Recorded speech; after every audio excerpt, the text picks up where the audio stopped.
October is winding down, and you know what that means. The last of our spooky episodes here on the Nathan Jacobs Podcast.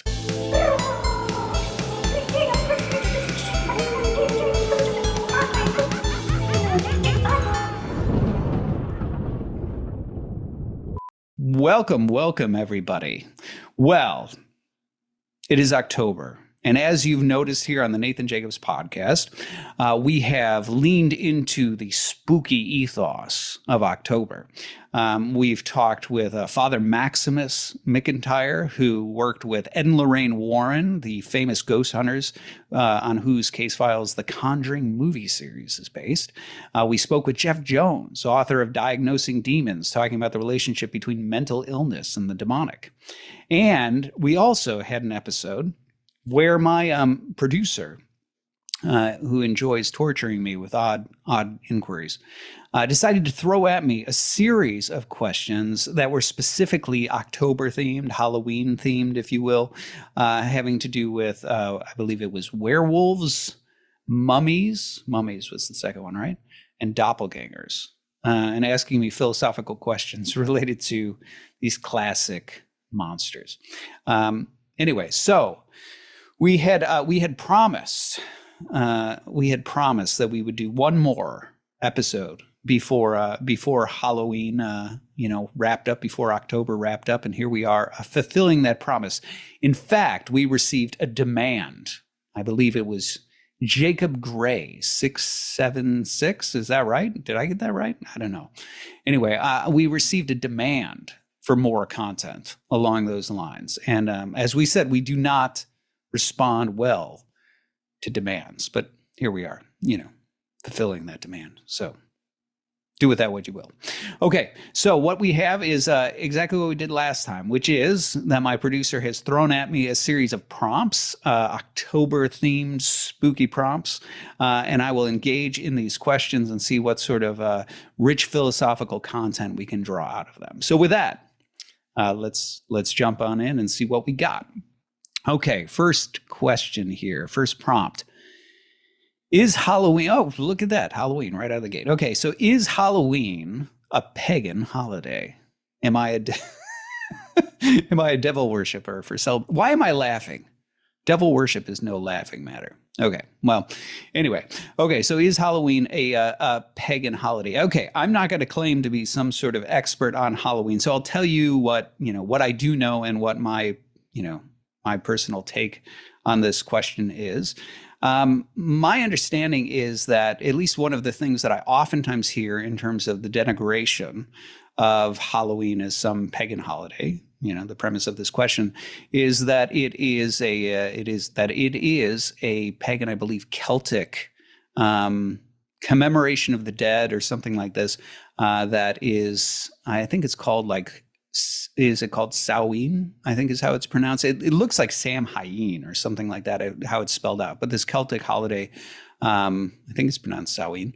Anyway, that has something to do with, supposedly, right? Like this is the polemic, that it is Celtic holiday having to do with children engaged in some sort of, basically pagan practices meant to ward off evil spirits or something along those lines. And so if you engage in things like jack-o'-lanterns, carving pumpkins, if you dress up in costumes, you are somehow by proxy engaging in this ancient Celtic ritual that has to do with trying to ward off evil spirits or something like that by dressing up in costumes. So I actually, I'm not super sympathetic to this interpretation of it. First of all, in terms of Halloween, my understanding is that it's actually All Hallows Eve, right? Like that is what it is. It is specifically related to, which is actually the day before a Christian commemoration, which is, All Saints Day, right? That's what the All Hallows Eve, right? All Saints, right? It has to do with the day before All Saints Day. And so in this sense, the real commemoration, right? The real roots of this is actually a Christian holiday. So All Saints Day, for those who are unfamiliar, in early Christianity, it was really quite standard that people commemorated the saints, right? They commemorated the dead. There was prayer for the dead, things like that. And so over time, what you had is at some point, even though you had these sort of specific feast days or commemorations for certain revered saints and things like that that would make their way onto the liturgical calendar, there was this desire to commemorate other saints past who might not be, the sort of saints that everybody knows about, right? Things like relatives who are passed and so on. And so All Saints' Day had to do with this recognition, this way of putting on the calendar an acknowledgement that says, look, there are far more saints than the ones that are sort of canonized saints, right? The sort of saints that are commemorated on the church calendar. And so All Saints' Day had to do with that, acknowledging the fact that there is a whole host of saints, many of whom we have no idea are saints, or maybe many of us have never even heard of, right? Didn't even know they were out there. They were some desert monk or something like that, or, your own relatives or whatever it may be. And so All Saints' Day had to do with that. And so All Hallows' Eve has to do with the day before All Saints' Day. Now, my understanding is also, and by the way, in terms of the origins of that, that is not, that is like at least 5th century, I believe it. I think it's 5th century that you get All Saints' Day as the commemoration of this. And so that's a relatively old and ancient, Christian commemoration that doesn't have anything to do with really sort of pagan roots. In terms of the practice, I actually think there is a practice that is 16th century that is really sort of the trick-or-treat practice, which again was actually Christian. So my understanding again with this one, and again, not an expert on this, but my understanding with my sort of limited investigation into this was that basically that what you had was you had a day where, in order to encourage children to say their prayers, and specifically prayers for, the dead, they would go around to houses and they would say their prayers. Sometimes they might sing some sort of hymn. And then in keeping with that, they would be offered some sort of a treat, as a reward for that sort of thing. I think that was done in Ireland. Anyway, so my understanding is when you look at Halloween, there's actually a number of Christian things having to do with the roots of it. Now, is it possible that you might find certain places where there was a certain overlap with certain pagan holidays? For example, might this be in some ways, I believe it was in Ireland that there actually was some sort of commemoration for the dead, right? Some sort of festival having to do with the dead, and that it's possible, I think that may have been part of the reason why it was related to October or something like that. Again, not my area of expertise. But is it possible that there's some sort of like Christian baptism of a pagan thing? Sure. Christianity did that sort of thing all the time. They would oftentimes look at what was going on in some sort of cultural sphere, right? They'd look at the philosophical ideas and see how they can sort of utilize those. You see St. Paul do this sort of thing in the book of Acts, where he's looking around and he'll springboard off of, your altar to the to the unknown God, and he'll be like, hey, I'm here to tell you about the unknown God, or certain things where he'll quote the Stoics, and he'll draw on the Stoics when engaging in people and things like that. So Christianity was always good at looking out into the culture and looking out into the philosophical world and trying to see what are the right sort of instincts, right? If you're looking to commemorate your ancestors and honor them and things like that, well, you actually should be concerned about your ancestors, but you shouldn't worship them, right? And so it was pretty common that Christianity would oftentimes, as part of its missional evangelistic impulse, it would recognize sort of the root good of a certain type of cultural impulse, and then it would try to take that and baptize that in some ways. So that was not entirely unusual for Christianity to do. It didn't always sort of take wholesale, like everything about, human philosophy is trash. Everything about culture is trash. Everything about your practices or your instincts is trash. Instead, oftentimes it looked to identify what the sort of good underlying root was and find a way of baptizing it. So is it possible, right, that there is some sort of overlap, for example, in Ireland, with some sort of commemoration having to do with the dead, which has to do with part of the timing for when All Hallows' Eve is, in order to sort of swap out that sort of pagan practice and bring in instead a more Christian practice of saying, pray for the dead, do hymnody related to, the commemoration of the dead or something like that. Yeah. And tying that in with incentivizing children to learn those practices and do those practices with things like treats. Yeah. Sure. There might be some sort of overlap with that. But here's the other thing. I think there is sort of like an organic fallacy that's involved here, right? As if because a certain practice originated back here and has some sort of vague origin point that's related to this practice that was done there, that once we fast forward 200 years and the practice is totally different and bears no resemblance, that somehow we're still doing the same practice. I don't think it works that way. And so in this sense, it's almost sort of like a nominal fallacy or genetic fallacy, right? Is probably more of a genetic fallacy, where the suggestion is because we've sort of identified that it originated here, that somehow that indicts the thing that we have over here. That's what a genetic fallacy is. Like usually that's a genetic fallacy, something that's in logic, where what you do is you say, well, that belief originated from this other faulty thing, and because it originates from that faulty thing, it's therefore false. There's something kind of like that happening here, where you're like, well, this contemporary practice originated 200 years ago or 300 years ago or 1500 years ago from this, and therefore, because that's its origin point, it is now bad. And the fact of the matter is that, that origin point may have no resemblance whatsoever to what we're actually looking at. And in that sense, there's not a direct overlap. It's not the same thing. And so the assessment of the origin point may not be relevant to the thing that we're looking at right now. And I think there's probably something like that here, because even if we said like, oh, no, let's do two different thought experiments here on this. One thought experiment is that we grant the full-blown, it's a pagan practice, et cetera, right? You're trying to ward off demons and evil spirits and, whatever else. Okay, so we've got a fully pagan origin point. There is no Christian sort of element or tether to it whatsoever. All right. Thought experiment. Is that what people are doing today? And I think it's obvious. The answer is no. Any kid that puts on a costume to dress like Iron Man and then go around and get Snickers bars is not doing that with any sort of interest in warding off evil spirits or scaring off demons or some sort of thing like that, nor are his parents. He's just dressing up in a costume of a character that he thinks is cool and he wants to go out and get some candy. That's really all he's doing.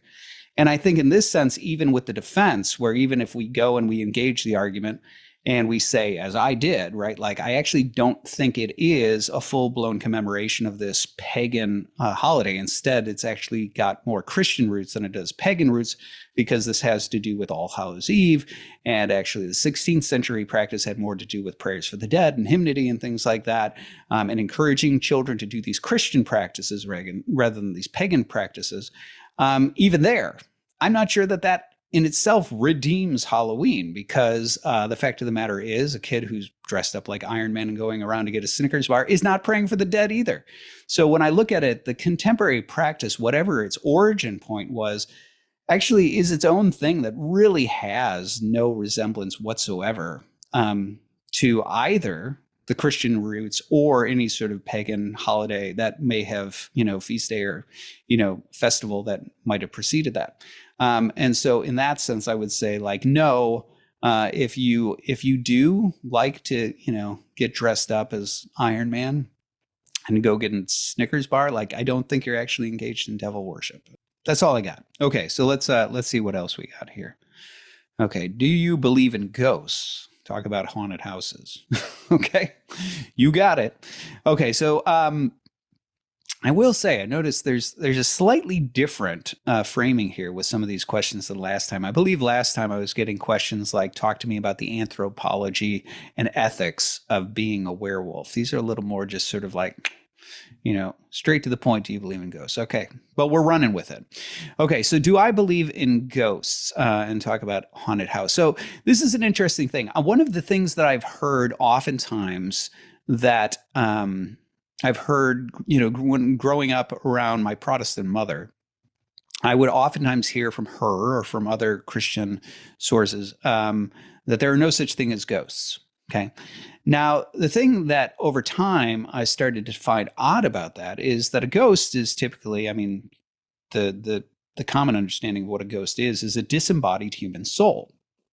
And so it seems strange that a religion that believes in the afterlife, believes that the soul departs the body, wouldn't believe in ghosts.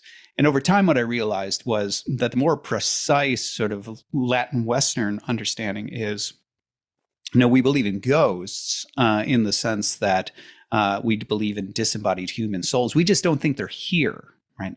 And so this was a rather common thing. This was very much in keeping with the way in which my mother I had noticed growing up that my mother interpreted that sort of ghostly phenomena. Because my dad, who was not exactly a practicing Christian, he was fascinated by like ghost stories, and he would have books about like, urban legends about ghosts and things like that. And she was always uncomfortable with that sort of thing. And so in terms of those stories, which he thought were intriguing and thought were worth paying attention to, she'd always grow uncomfortable with. And her standard answer was, no, they're all demons, right? It's all demons. So is that the case, right? And so I do think in terms of like Latin Christianity, certainly in terms of the Roman Catholic Church, and then also in terms of this carried over into Protestantism, the more accurate representation of the view would be to say that, well, we do believe in ghosts, if you mean disembodied human souls. We just don't think they're here, right? We think they leave the body and they go off someplace else called heaven or hell or purgatory, right? Something like that. Purgatory, obviously, if you're Catholic, that's a non-option. If you're a Protestant, so you've just got, heaven and hell. I will say that speaking as an Eastern Orthodox Christian, my own view, as I started investigating this sort of thing, is that I became much more open to the idea that there are such things as ghosts here among us. And here's why.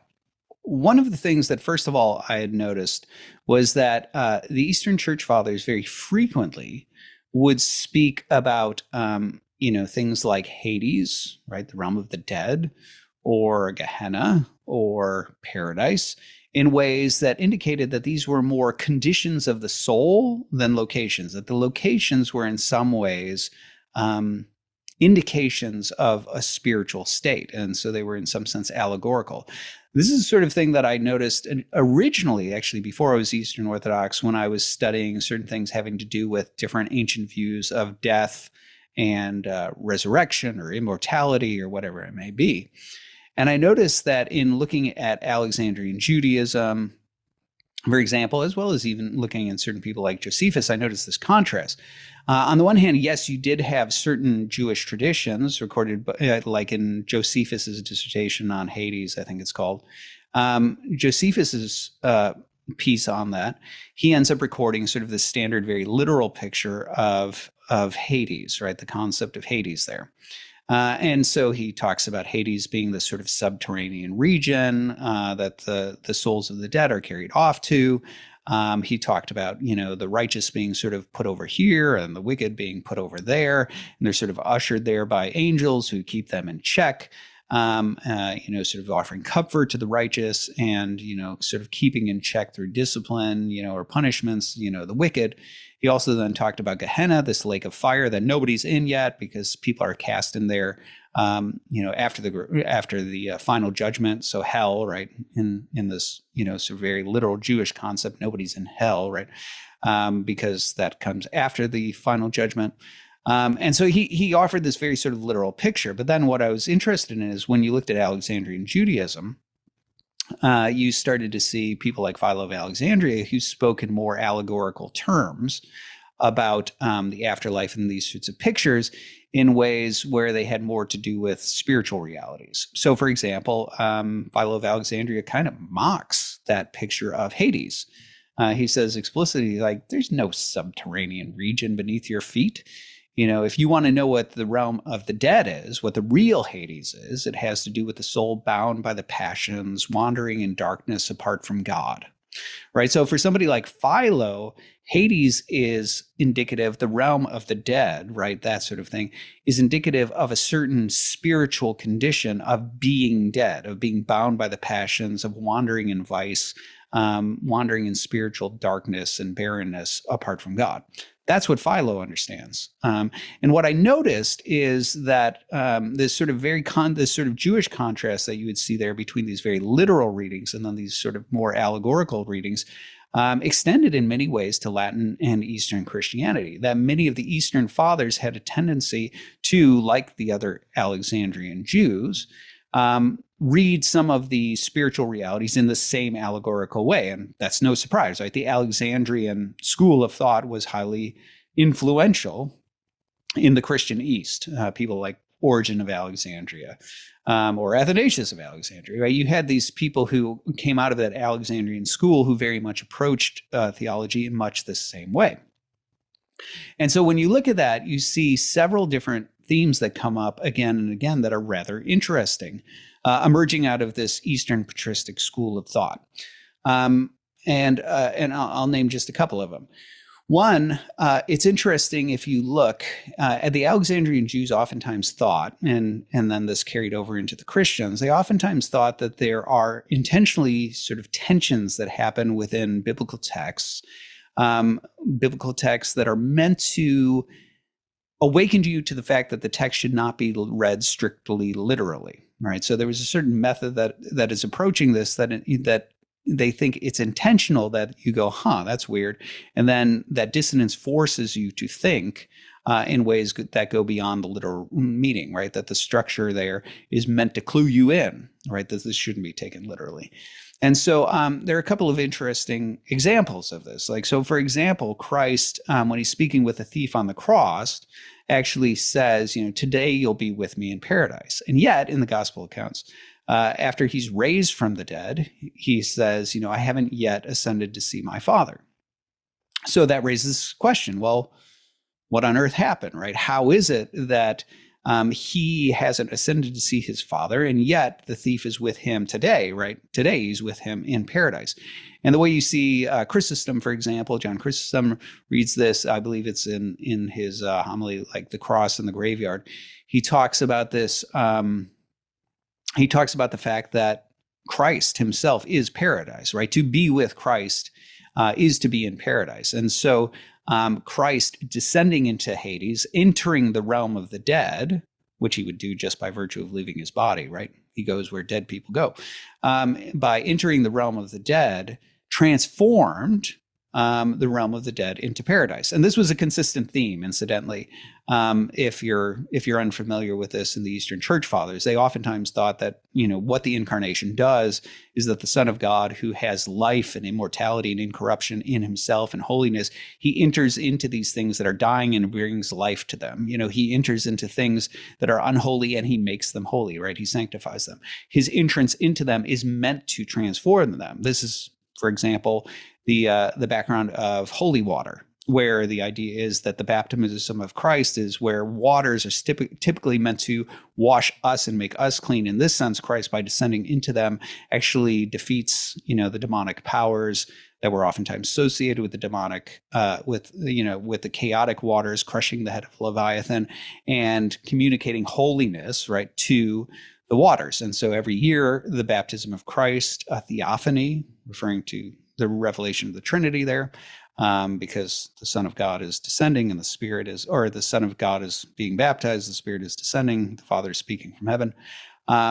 That's why it's called theophany, right? This revelation of the Holy Trinity is commemorated, and a priest goes and he throws a cross into the water, and that, the throwing of that cross into that water is supposed to do the same thing, right? You're reenacting this crushing of the head of Leviathan, right? This demonic figure, and the purifying of the waters and making them holy. And that's how you make the holy water for, the entire year. And so you see this sort of thing happen, and it happened a lot within the Eastern Church Fathers, and so it is with the realm of the dead.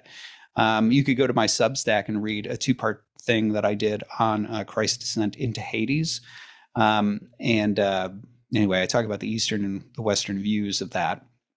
And I talk about, the fact that in the Eastern Fathers, Christ entering into the realm of the dead is meant to dispel the darkness, bring life to the dead, burst Hades, right? The realm of the dead, right? The one who holds men captive, and bring life to the dead, and, leave no one left in the grave. And so that's a big part of what goes on in the doctrine of Christ's entrance or descent into Hades. And so here what you see with the thief, for example, is him being told that he'll be in paradise, even though where he's going is the realm of the dead. It has to do with the fact that paradise is Christ, right? Being in the presence of Christ. You see this also in the Eastern Fathers and how they read, for example, Eden. So the Garden of Eden, the word means paradise. And somebody like Basil of Caesarea talks about the fact that Adam was in paradise, right? Meaning that he beheld the divine glory, right? He could, the eyes of his soul were open and he could see God, right? He could see the divine energies, the glory of God.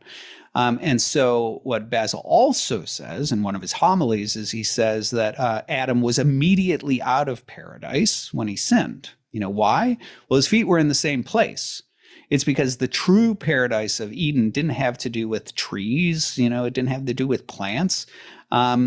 Any place that Adam went was paradise. Why? Because he was in communion with God. And so when that communion was broken and, the soul was wounded and all of that, he was immediately out of paradise. So you see the same sort of thing there, right? For Adam, he is in paradise because he beholds the divine glory, and then he's out of paradise the moment he breaks communion with that. With a thief, even though he doesn't ascend to see God, right, in heaven, he ends up, he enters the realm of the dead, but because he's there with Christ, Christ is that paradise, right? He transforms Hades into paradise. So you also see the same thing happen with the Cappadocians, who will oftentimes focus on the fact that Christ says the kingdom of God is within you. And this they understood to again be the fact that the soul that is in communion with God is never alone, right? One who has God within him is never alone, or that the people would go out into the desert and they would transform a desert into paradise. Why? Because, they're in communion with God. So you'd see these sorts of things happen, these sorts of themes happen within the Eastern Fathers. But you'd also even see it with regard to Hades, as I had mentioned. So one of the things, for example, that Gregory of Nyssa talks about, when he talks about the parable of the rich man and Lazarus, which is a fascinating parable, you see, the rich man and Lazarus are both, they're carried off to Hades in this parable. And there are a number of things that are interesting about it. But one of the things that is interesting that Gregory notes is that they talk about this great gulf between them such that no man can cross. And yet, the rich man presumes that Lazarus could, dip his finger in water and put it on his tongue. They're in proximity to talk to each other and so on.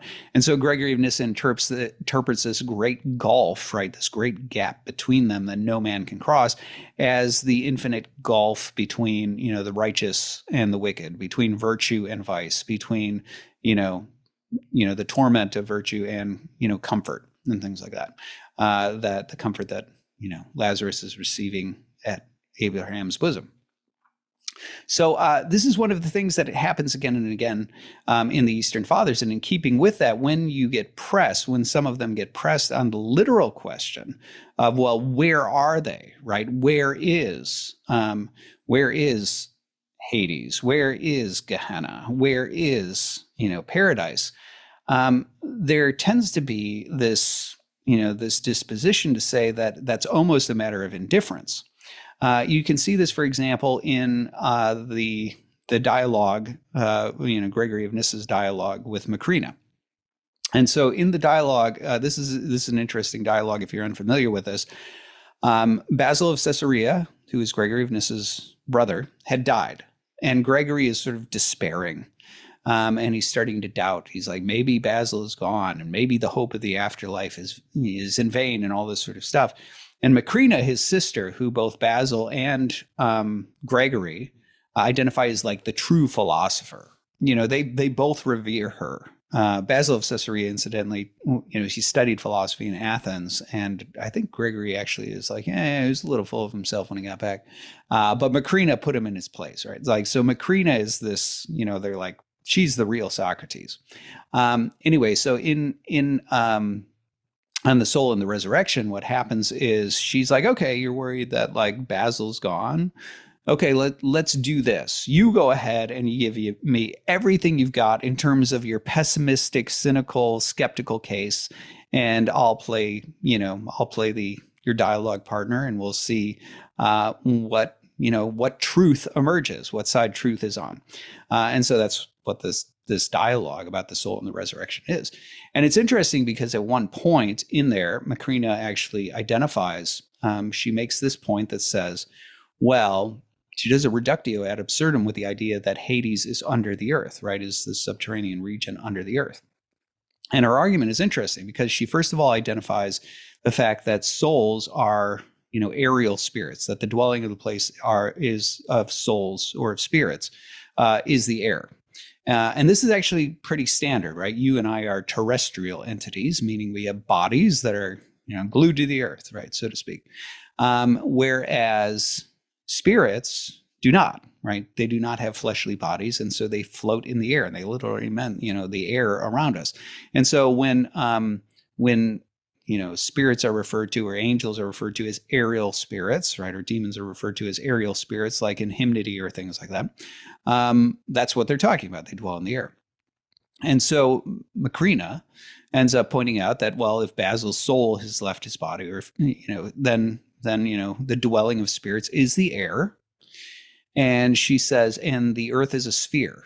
So if anybody tells you, by the way, like everybody thought the world was flat, that's actually not true demonstrably. There are multiple ancient texts, this being one of them, that shows that that's not actually true, that was ubiquitous, that the earth is flat. So she's like, so the earth is a sphere, and the air above the earth and the air below the earth is the same air. So what would it mean, right? It becomes a matter of indifference to say whether it's, up here, down here. It actually becomes in some ways almost meaningless. And so Macrina, she actually offers a reductio where she doesn't believe that Hades is a subterranean region sitting in the belly of the sphere or something like that.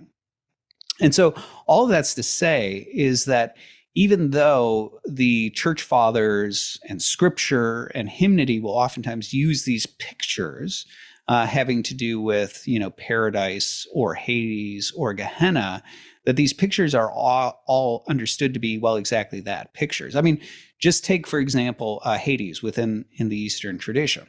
So I've mentioned numerous times here that Hades is thought of as a subterranean region, like this cave within the belly of the earth. And that's true, that's one of the traditions. But one of the things you also see is that Hades is also thought of as a monster, right? A being who swallows men. Right. And so you actually see this in a number of other places. First of all, you can arguably see it in the book of Revelation. You see this imagery where Hades gives up its dead. And the verb there, leads me to believe that it's actually using the anthropomorphic view of Hades, right? It's vomiting up the dead. Chrysostom's homily, his famous Paschal homily, Easter homily, where he talks about Christ liberating all from the dead. He actually talks about Hades being vexed, and he highly anthropomorphizes Hades. You also see in the Gospel of Nicodemus, which is this early Christian text, it's not considered scripture, but it's an early Christian text, there's a fantastic dialogue. I love this dialogue. I've wanted to work this into a movie. There's a fantastic dialogue between the devil and Hades. And the devil goes to Hades, and he's trying to get him to prepare himself to receive this man, Jesus. And Hades wants to know, like, why are you so interested in this particular guy? And the devil's like, he's a man who fears death like any other. And Hades is like, is he the one who has robbed me of men? Referring to people like Lazarus. And the devil's like, it's that same Jesus. And Hades says, it's a wonderful line. He says, I implore you, by my might and by yours, do not bring this man to me. And the picture is that this is the early Christian narrative, that Hades, by swallowing up Christ, ends up being burst and overturned, right? The idea being that Hades in some way a body of death, right? This is the anthropomorphism of death that takes men into itself and administers death to them. But if he swallows in one who is life itself, the opposite happens, right? A good infection, as Lewis puts it, where life spreads and overturns Hades, and it ends up releasing, all of the dead. And so you have that sort of picture. Now, the reason I bring up that sort of anthropomorphism of Hades is contrasted with the cave concept of Hades, is to say that within these early Christian, images, and you see that, by the way, you see that anthropomorphized Hades if you look at the Last Judgment. There's what's sometimes, unfortunately, called the hell mouth. I say unfortunately because hell and Hades, Gehenna and Hades, are two different things in Jewish and then Christian tradition. But you see in the lower corner, right, this monstrous head, right, that's vomiting up the dead, giving up the dead for judgment. And then you see that same thing in the Jonah icon, where you have the same head is vomiting up Jonah, who looks like Jesus. And that's because, Christ uses Jonah as a type, right, where he's in the belly of the whale for 3 days, just as he's in the belly of the earth that is in Hades for 3 days before, coming forth. So anyway, all that's to say is that when you look at the Eastern Fathers, what you start to see with them is you see that none of these images about hell and Hades and paradise are taken so literally, having to do with locations, as if you are sort of ushered into the doors of heaven or something like that, or ushered into the chamber of hell or something like that. Instead, what you see with them time and again is you see that these are meant to be pictures that convey certain spiritual realities of being in a state of darkness or of death or dying. Paradise being a state of being healed and being restored and being in communion with God, and so on. And so for that reason, what you also see with them is you see this openness to the idea, well, like, sure, maybe the spirits dwell in the air. And in this sense, what you start to see is you start to see less of a picture of, a spatio-temporal sort of like heaven is up here and hell is down here and the earth is in here or something like that. What you get is almost this more picture of a veil, right? Something like these are overlapping realities. That sort of on the other side of that veil, if we could sort of peer through it, we start to glance the spiritual realities, things like, angels and demons and the dead. And you see this come through in things like the concept about the liturgy, the idea that the saints are observing us. They are a great cloud of witness that are observing what's going on. In the liturgy itself, the divine liturgy of John Chrysostom, we welcome into the divine liturgy the saints and the angels under the presumption that they have somehow come and are present with us. And this sort of earthly worship is overlapping and mirroring this heavenly worship that's happening and so on. And that's one of the reasons also why throughout so much of Eastern Christian tradition, you have so many stories of saints appearing, showing up, doing things.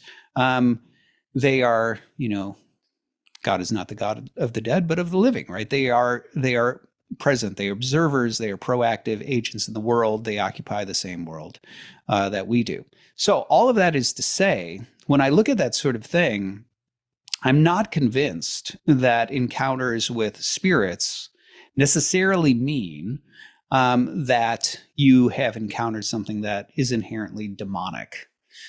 So do demons ever play act that they are, spirits of, the souls of people from the past? Absolutely, right? There's entirely too many stories of this sort of thing where, there's an example of this there's an anthology or a collection of stories called Everyday Saints.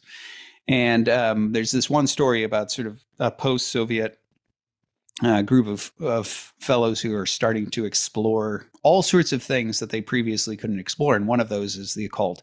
And they start to play with things like a Ouija board. And they talk about the sort of phenomena of talking with the dead, but then feeling sick in response to it, and this sort of addictive nature of engaging with something that they can't see, but is obviously there interacting with them. And what they did, which people oftentimes will do in this sort of thing, is they tried to contact someone in particular. Now, they did the whole thing where they're going to try to talk to different authors or philosophers or people like that. And so I forget which philosopher they thought they were talking with. But I think it wasn't Ficta, was it? No, it wasn't. Anyway, there was some, they thought they were talking with someone from the past. And at some point, in these interactions, this thing they were talking to basically started to groan and express their agony over, and sorrow and so on. And they asked, well, what's going on and what can we do for you? And basically the punchline is it at some point says like, kill yourselves so you can join me. And that's when they all flipped out and they're like, whoa, what's going on? And they ran out of that room and they were like, man, what's going on? And they talked about this compulsion of feeling like to go back in, but at the same time fearing if they came back in, they'd half expect to find like cyanide pills like sitting there waiting for them or something like that. So they went and found an Orthodox priest and he talks to them. They tell him what they've been doing. And he's like, yeah, you're talking to a demon, guys. Like, of course it's wanting to do that. So do demons ever do that? Yes. Story after story after story. You talk to somebody like Father Maximus, who I did talk to, and we will talk to again on this show at some point, about these sorts of stories. And you can hear any number of other stories along these lines. So yes, demons do that sort of thing. But do I presume that just because somebody sees an apparition or a form or something like that, that is inherently, that is necessarily a demon? I don't. I actually don't. I think there is an overlap between our world and the spiritual world that makes it possible that every now and then we catch, sort of a glimpse through the veil, and that in doing that we might catch the glimpse of something. There are again, this is me speaking transparently as an Eastern Orthodox Christian. There are entirely too many stories about saints past who show up and offer someone a word or some sort of help or something like that. There are stories about monks who people continue to see, like on Athos, for example, Mount Athos, in the monasteries around there, who they recognize, from the past. And so you do have these stories that lead me to believe that, yes, certainly the souls of the righteous do still show up and interact in our world. Do they permanently just dwell here? I don't know. To quote Macrina, it's kind of a matter of indifference. And so for that reason, I'm also open to the idea that there are other souls that are, they haven't yet undergone, final judgment, and they're not at rest and they're not righteous, right? They're dwelling in the realm of the dead, and perhaps people catch glimpses of them. Like, do I think that's possible? Yeah, I think it's possible. Do I also think it's possible that demons play act and, appear and pretend to be, souls of the dead? Like, yes, I do. So on a practical level, what does that mean? Right? Like on a practical level, what does that mean? So I've actually had to, because I worked on this paranormal project for a while, I had some interesting conversations with monks and others related to these sorts of matters. So there were a number of interesting bits of advice. The first one is, of course, don't play with Ouija boards. Don't try to contact the dead, right? This is necromancy. The idea of trying to summon and contact the dead and talk with the dead is strictly prohibited in the Bible, and for good reason, right? These sort of stories like the ones about the Ouija board make perfect sense for why you shouldn't do that, because you don't really know what is talking back. And when you open up that door, you open yourself up to some sort of communion and participation and interaction with something, and you don't know what's on the other side. So that is why that is strictly prohibited, and don't do it. Now, in terms of the saints, right?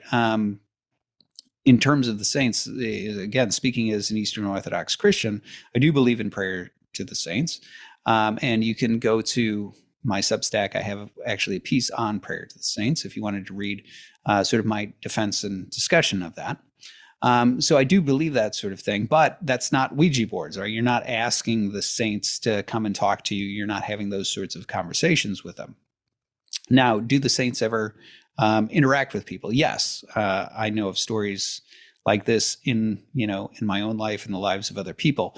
Oftentimes, though, that happens through dreams. So this has been a consistent thing within early Christianity, where people like Chrysostom, for example, will talk about deceased children showing up and talking with their parents. And I know stories along these lines that, bear that out.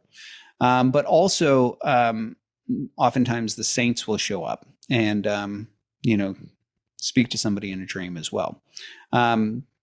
But as I said, sometimes while they're awake. But usually what happens, and this is the key difference, demons will show up and they will try to build a relationship with you, right? Demons will show up and begin to interact with you and engage with you with no particular obvious agenda. Saints don't do that. When saints show up, they show up for a particular reason, to tell you to do a specific thing, to deliver a word of a certain kind, to offer some sort of help or instruction or something like that. And then that's it.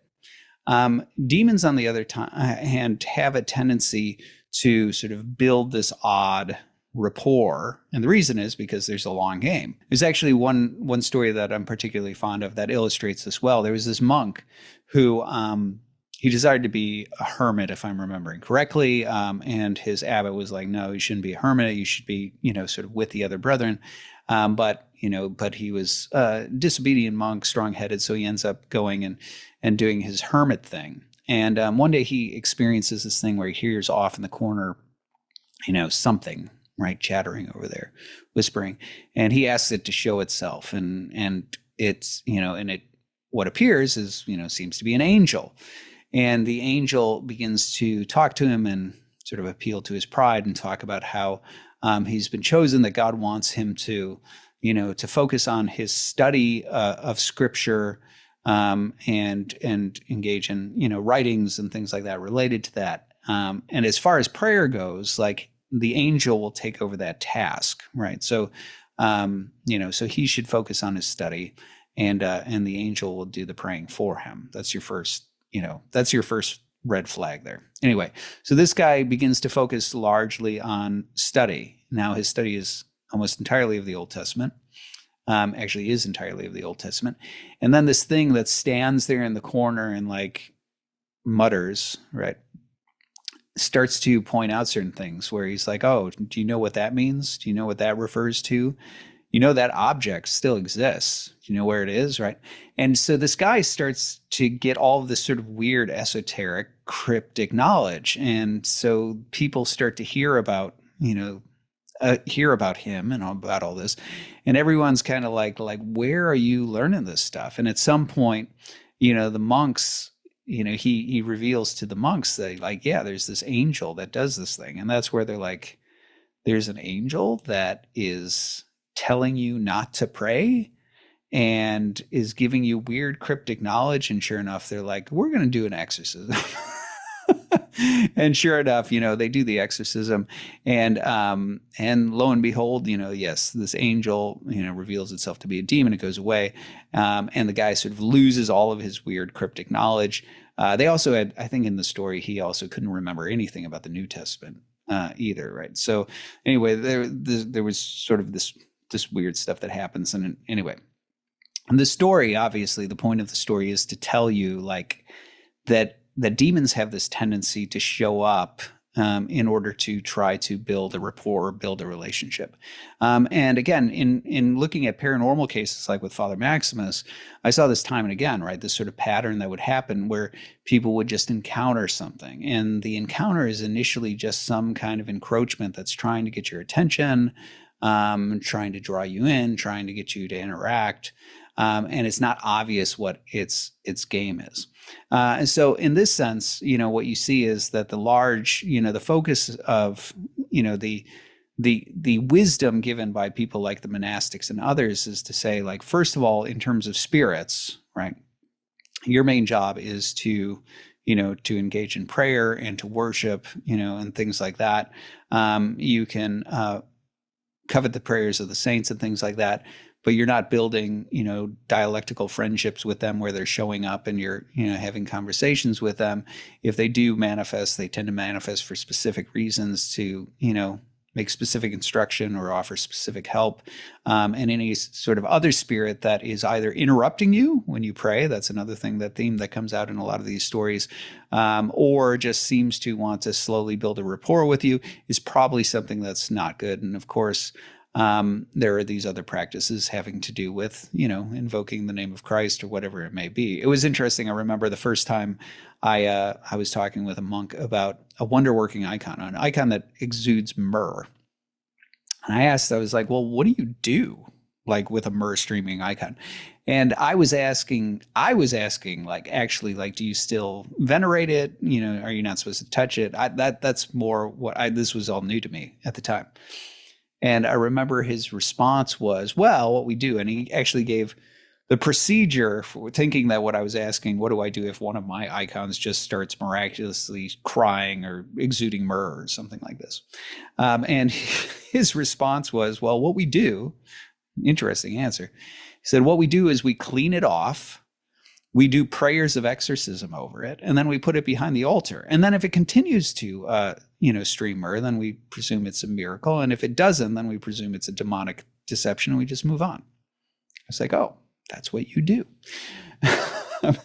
So anyway, so there is some practical wisdom in terms of what to do with the spiritual realm, or what not to do. I think is a little more of what I've tried to get there. So all that's to say, I mean, in terms of haunted houses, I was asked to weigh in on haunted houses. Okay, let me weigh in on that in a couple of ways. Okay, the one thing is that there's this concept of, divine and spiritual energy. And I've talked about this. Obviously, I talk about it in the David Bradshaw podcast. I talked about it in the Jeff Jones interview where we're talking about diagnosing demons. The long and short for people who are unfamiliar with this is that the concept of energia, right, this Greek term energia, is a concept that originates in Aristotle, develops through Alexandrian Judaism, shows up in St. Paul, and then becomes important to Eastern Christian theology. And the concept in basic is the idea that there's a distinction between the nature of a thing and the operative powers or energies that exude from that thing. So, for example, there's a difference between to be fire is one thing, but the nature of fire expresses itself through the operative powers or energies of heating and lighting. And a central feature of this concept as it develops in Alexandrian Judaism that then makes its way into the New Testament Christianity, is the idea that certain energies are communicable. And so the idea being to, again, use fire. If we were to take iron and we put it in fire, at some point the iron begins to glow and to burn, and we can remove it from the fire. And even though it is still iron, it is exhibiting the operative powers of fire, right? Heating and lighting properties. So there's a transference, right? There's a transference of the operative powers or the energies of fire to it. And the presumption was that this is the case with regard to human beings and spiritual realities.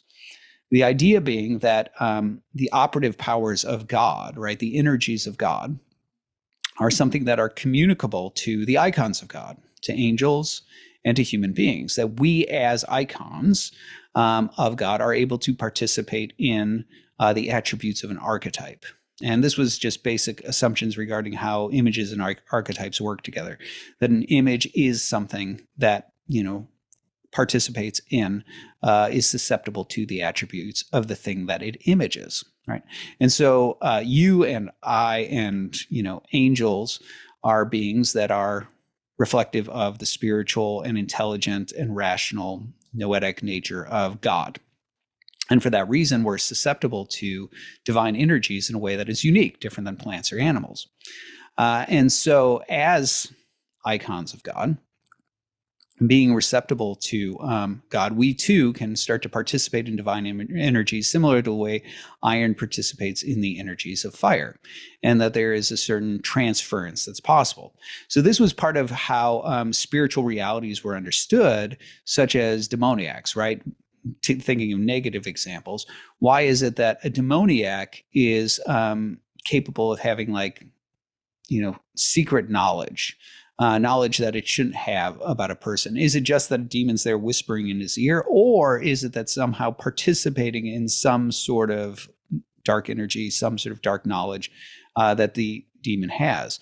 Why is it that it is able to, why is it that it has super strength or might display something like levitation or something like that? The sort of contemporary materialist tendency is to read all of those things in just purely mechanical terms. Well, the demons must be picking it up, right? Or the demons must be there grabbing his arm and giving him super strength, because they're reinforcing the arm, or he's whispering information. But the ancient concept, right, the concept of energia was the idea that what's going on is that something synergistic, right? That just like the operative powers, right? The operative powers of a foreign nature, fire, have taken up residence in metal. And now you can take the metal and you can go burn things, or you can illuminate dark spaces with it or whatever. So in the same way, a demoniac is a conduit, right? It is something that is somehow being energized by this dark spirit. And that's why the attributes or the operative powers of this dark spirit, it's sort of odd knowledge, its strength, right? It's sort of other spiritual capacities it may have, are starting to take up residence and be operative within in a cooperative manner in this demoniac. But that was also seen, even though that might sound like, yeah, that sounds kind of right. That was also seen on the positive side, right? So in the book of 2nd Maccabees, for example, angels, the good angels, the holy angels, energized the Maccabees for war. And so the presumption here was that angels themselves actually are meant to be conduits for divine energy. Pseudo-Dionysius, for example, talks about the fact that the angels bear certain names that correspond to certain divine energies. And the reason is because their purpose in the world is to serve as mediators of that specific divine activity or energy, carrying it to the world. And kind of like the way the metal carries fire, over to, if it's a branding iron, for example, carries, the operative powers of fire over to the cow that it brands, something like that. And so angels were supposed to play a mediatorial role in that way, right? Being ones who carry within their own person the operative powers of God of a certain kind and play that role in the world, being the sort of hand of God, as it were, in that sense. And angels being ministering spirits were supposed to minister in part to us, right? And so the idea being that we were supposed to be susceptible to the spiritual energies of God via these mediating, spirits, these ministering spirits. So we see that, for example, with the Maccabees, where they are energized in a good way by holy angels, right? That's something we don't often think about because we're so accustomed to just thinking about demons. But the entire reason why you and I are susceptible to demonic energy is because we are made to be susceptible to angels. That's what they are, right? And so there is already sort of an existing system, an existing world system in which angels have a specific role and we have a specific role. And that sort of receptivity, that give and take, that porous nature of energy that's supposed to flow throughout the world, that's just part of the world system. And so our susceptibility to spiritual energy from angels, from God, and things like that is just part of the structure of the cosmos. Now, the reason I say that is because part of the other concept was here is that this is where you get the concept of relics and holy places. So the idea being that when you look, for example, in the Old Testament, you see all these places where you see natural objects that end up being energized in certain ways, right? By God, for example. So you see the Ark of the Covenant and somebody touches it, trying to balance it, and they shouldn't touch it, and they're struck dead. Now, one of the ways in which, again, in the Western sort of mechanical way of thinking, we just presume that what happened is God just like zaps them, like he smacks them dead or something like that. But in this way of thinking, there's actually possibly something else that's going on, which is that the Ark of the Covenant is holy, right? It is the mercy seat of God. And so just like the robes of Christ are filled with divine energy such that somebody who touches them, who is good soil, ends up being healed by touching it, right? The robes themselves become a vehicle or a conduit, through their contact with Christ for his own holiness. So in the same way, this mercy seat, right, that sat behind, within the Holy of Holies and was the seat of God, was energized, right? Divine holiness, which is why you weren't supposed to touch it and use these poles to carry it around and things like that. And when somebody comes up and just like lays their hand on it, bad things happen, right? And so that's another way of interpreting it. Similarly, right, the story of Elisha's bones, where you have this odd story. If you've never heard of it, look it up, right? Where what you have is Elisha, his bones they're in the ground, and somebody tosses in this open grave a dead man. The dead man touches Elisha's bones, and he's brought back to life. Well, like why? Well, oddity of the story seems to be that these bones are actually Elisha, being a holy and righteous man, is filled with, the holiness of God, the life of God.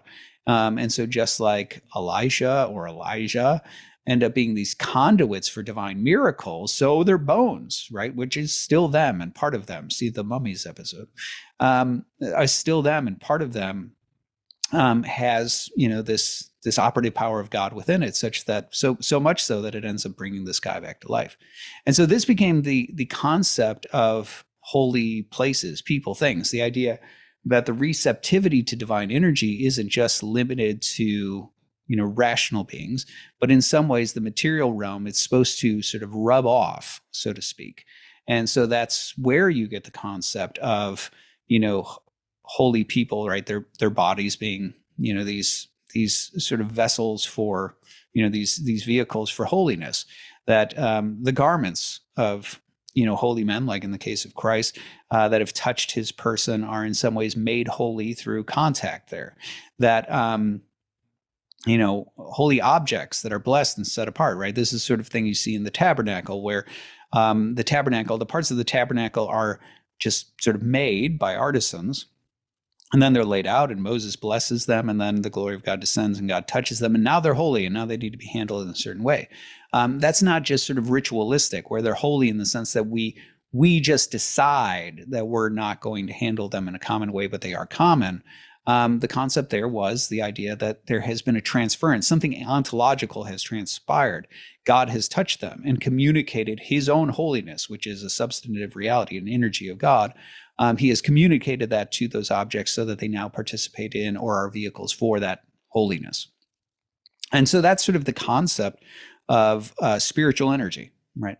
And so going to haunted houses, I think this is something that what's rather interesting is, even though a lot of the things that I say there are sometimes sort of foreign to the way people think, I still think there's this sort of primordial awareness that people have regarding this spiritual reality. And I think it comes out largely with regard to dark things. It's not as obvious to people intuitively on the holiness side. I think operative, we operate in a way sometimes where we do have a little bit of that, right? People who have a great reverence for, the founding fathers, and they first go and they see the Declaration of Independence. You see this sort of reverence where they don't want to just treat it as like a normal object. You see this in people who, even though they would say they don't believe in relics or holy places or things like that, they ache to go see the places where Jesus walked.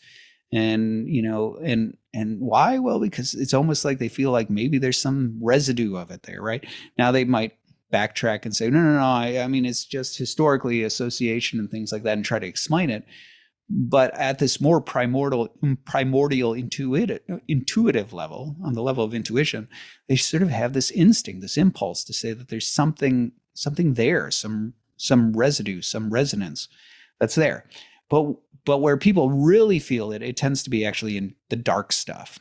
And so you see this all the time where when I would introduce the concept of divine energies, or just energia in general, in philosophy classes, because I'm going to talk about Aristotle, which is where this concept originates from, where the term originates from, I should say. Energia is an Aristotelian term that ends up being picked up and utilized.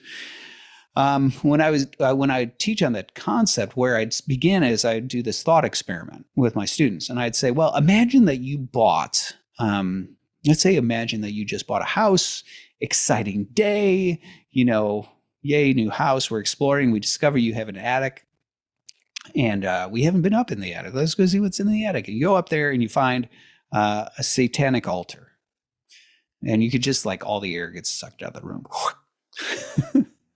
And I'd be like, so what do you do with it? Right? Like, you're going to take it downstairs, use it as a coffee table, whatever. And inevitably it would always happen. They'd say, like, I'd burn it. Right. And this would happen at secular schools. It wasn't just like if I was teaching a group of Christians, right, at University of Kentucky, somebody would always say that. And I'd always ask, like, why? It's just a table, right? And there's something inside them that says, you know what? That's not just a table. There's some bad juju attached to that thing. And that's kind of the instinct. Similarly, like if you walk into an occult store and you see like black magic texts or things like that, people get very uncomfortable with that, with Ouija boards, whatever. They get very uncomfortable with that sort of thing. And I think they should. But I think what that is that's this lingering intuition, this instinct that says spiritual realities can attach and rub off and, in some ways glom onto material realities. And I think that lingering intuition is what people are experiencing there. And so it's coming out. So going to haunted houses, what I would say is like, absolutely. Do I think it is entirely possible that just as positive energy, good spiritual energy, like in a church, I believe that churches are actually like the Orthodox temple. It's built in a certain way, yes, architecturally, all this sort of stuff, but it's actually blessed, right? In the Orthodox Church, you actually bless it in the same way Moses does, the pieces of the tabernacle. I think there's a substantial reality to talking about that as a holy place. It's not just that it's a building where we conduct ourselves differently. It's not just a social convention. I think what you actually have is a substantial reality that it being blessed is really participating in holiness, true holiness, a substantial reality.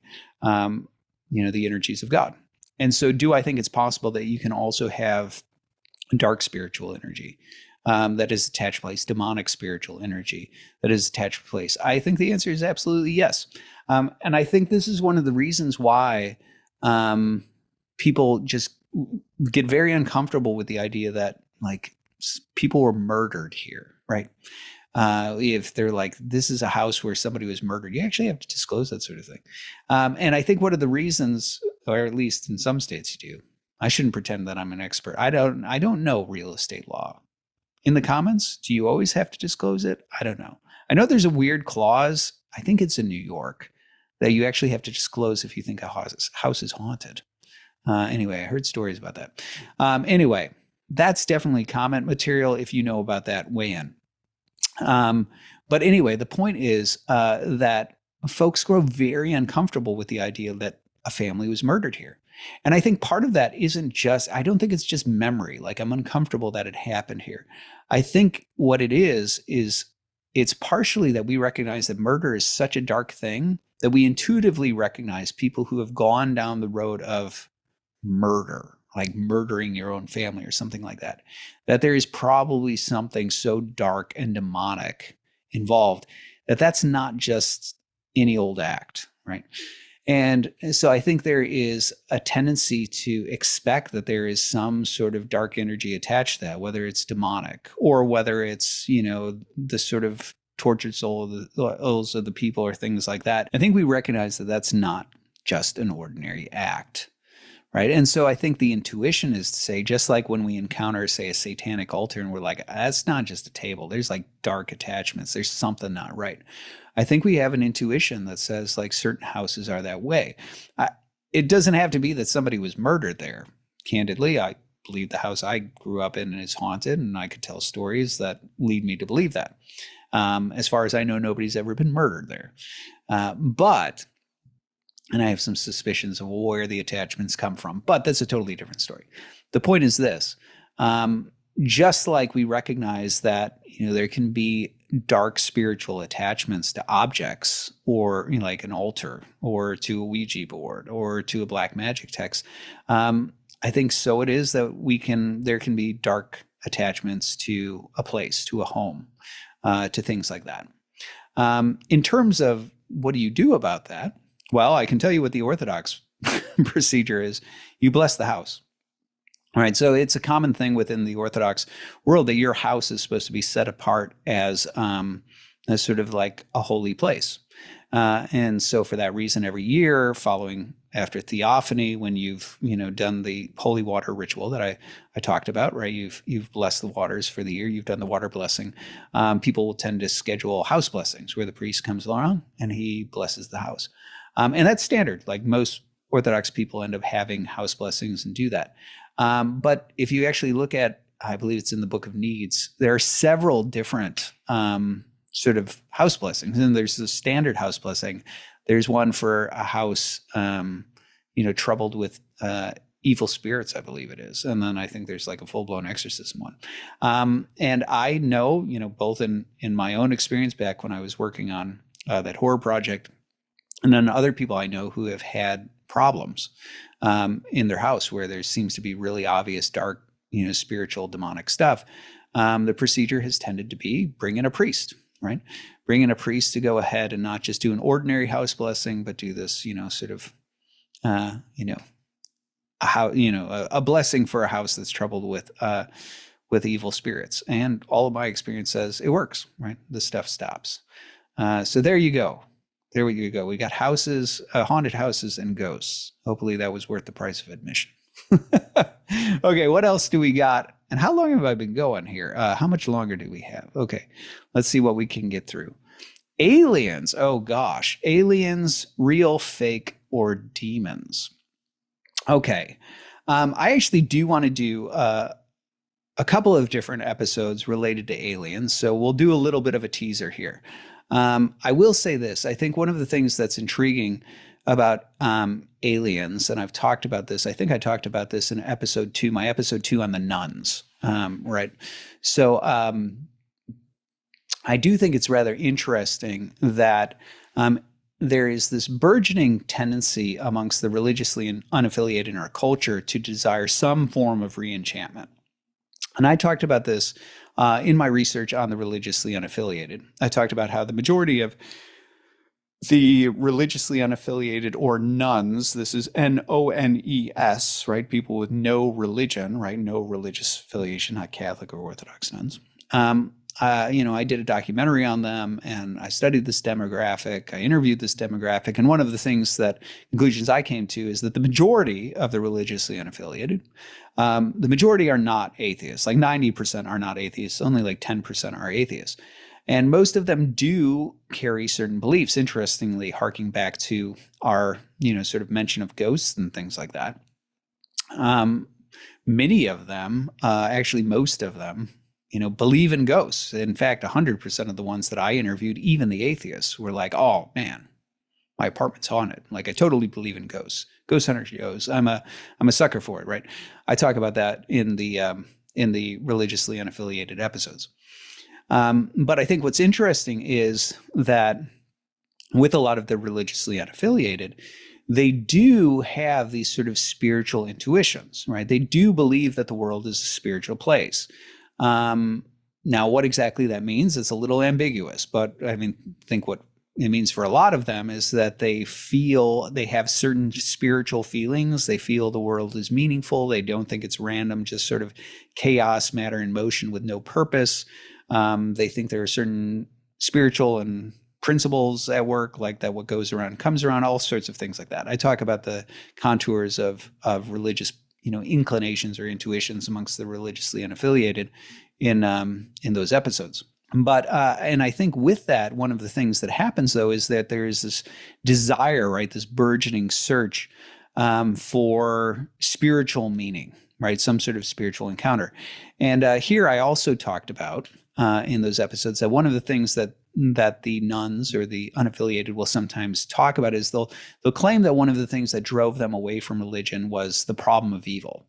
But as I also point out, their formulation isn't really the problem of evil. It's not, is there some logical contradiction in the idea that an all good omnipotent being might somehow permit evil? And incidentally, we're going to do a whole series on the problem of evil because I'm finishing up my book on Leibniz right now for Rutledge. And anyway, so that's on my mind and people have asked for that. But putting that to one side, the religiously unaffiliated, they'll mention the problem of evil, but they're not philosophers. They don't know that what they're really describing is the problem of divine hiddenness. So most of them, when they talk about it, it's something like, well, this bad thing happened. My parents were struggling and moving toward divorce, and I prayed and God didn't answer and they got divorced. And so it's really, they're sort of asking something closer to divine hiddenness, like, where is God? There's some sort of disappointment with God. I wanted God to show up and he didn't. I wanted him to answer my prayer. He didn't. If he's so important and so significant, then why is it that he's not more evident? And that's closer to what's called the problem of divine hiddenness. Why, if God is so important to human beings, does he not make himself more evident? Maybe it's worth doing an episode. If you want one, mention it down there in the comments. So anyway, the reason I bring that up is because what you start to see is you see in the religiously unaffiliated, they don't become atheists. They're not materialists.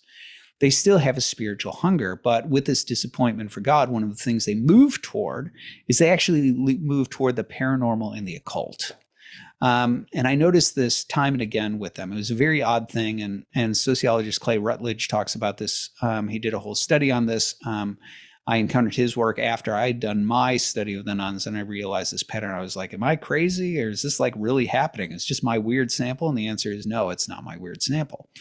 And I think the reason is, I think it's rather evident why it is, which is to say that they're still spiritual beings, right? The religiously unaffiliated have had some sort of disappointment with religion, some sort of unmet need or something like that, some sort of disappointment with God or whatever it may be. And they've, for whatever reason, whether it's unanswered questions, whether it's God didn't answer my prayer, whether it's because of some negative experience in church. And episode 2, I go through all the different factors that sort of set people on their heels with regard to religion. If they tumble over that edge and they're like, okay, I'm pulling away from religion, I'm no longer affiliated with religion, they still have that spiritual desire and that spiritual hunger. And one of the reasons that the paranormal is actually so appealing to so many of them is actually because what they're really looking for is a spiritual encounter with something. Now, what I think is interesting here is you can see this in the fact that if you ask the religiously unaffiliated, like, well, are you open to believing God? Oftentimes they'll say, well, I would if, I need proof. They'll say that, that'll happen a lot. And if you ask, what do you mean by proof? Most of them don't know. Every now and then you get sort of the outlier who's like, well, I need scientific proof and I'm kind of a scientist. But they're in that like 10% that is sort of materialist atheist. The majority of them are like, I don't know. I don't know what would constitute proof. And I think the answer is what would constitute proof for most of them is some sort of palpable encounter. They're not looking for the ontological argument for the existence of God or the cosmological argument for the existence of God or something like that. They're not looking for an analytic proof that says, I now intellectually consent. What they're looking for is that encounter, just like what set them on their heels in the first place. I prayed in the midst of this crisis. I wanted God to show up and he didn't show up. They want God to show up. They want to have that palpable encounter with something that says there's something on the other side of the veil. Something's listening. Something's there. Something cares. And I think this is the appeal of the paranormal. Because what happens is if you encounter a ghost, right? If you've ever had a paranormal encounter or experience of any kind, you don't find yourself in the midst of it going, do I believe in ghosts? No. I don't know. Do I? That doesn't happen. When it happens, if it is a palpable paranormal experience, you're like, whoa, right? It hits you right in your chest as something that is very real, right? Ghosts are real, right? It just smacks you. And that's the sort of proof that I think the religiously unaffiliated, what they really want. They want that sort of encounter, but they want it with God. But if God won't give it to them, they'll take it from something else. Because what they want to know is that the world is a spiritual place. And so this is the appeal of ghost hunter shows, right? This is the appeal of, the paranormal generally. This is the appeal of toying with the occult, is that what happens is it offers that sort of palpable encounter with something on the other side. So if God won't show up, at least I'll talk to something that will, right? Now, there is a danger here, right? There actually is, well, it's the danger we already talked about. You shouldn't be talking to the things on the other side.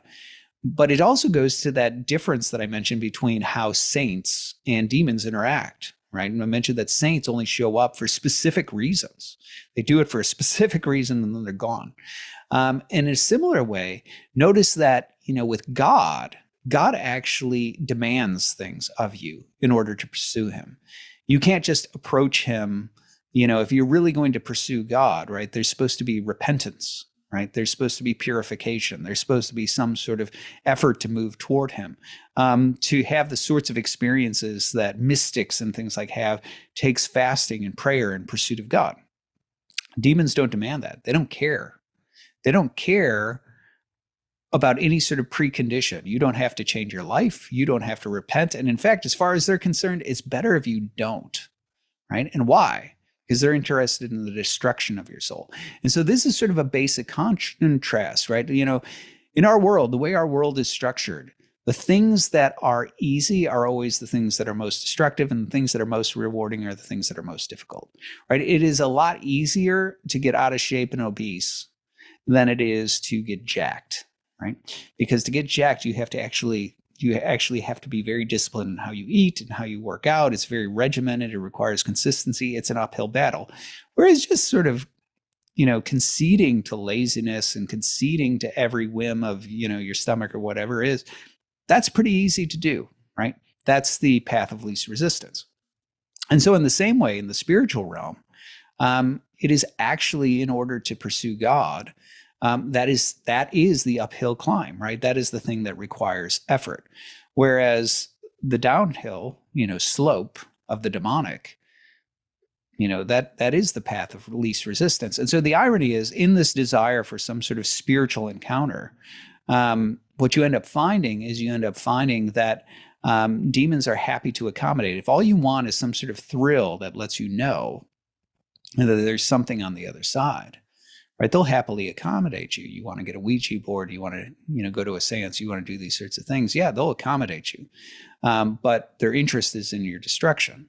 And that's why there is no demand for any sort of change in your life, any sort of repentance, any sort of uphill climb that makes you better. And in fact, they'll just sort of gladly accommodate that itch, scratch that itch for you, and try to slowly drag you down. It's actually one of the reasons why I mentioned in that Everyday Saints story that one of the things that those guys talk about when they sort of went down that road and started doing more and more of the occult, the seance, the Ouija board sort of stuff, they would talk about the sort of spiritual sickness that would set in, that they would have, and yet it was like a drug, right? It was like, even though there was this hangover that says this is not good for you, they would still have this sort of impulse, this appetite to go back and experience that high again, and that's a feature of the occult.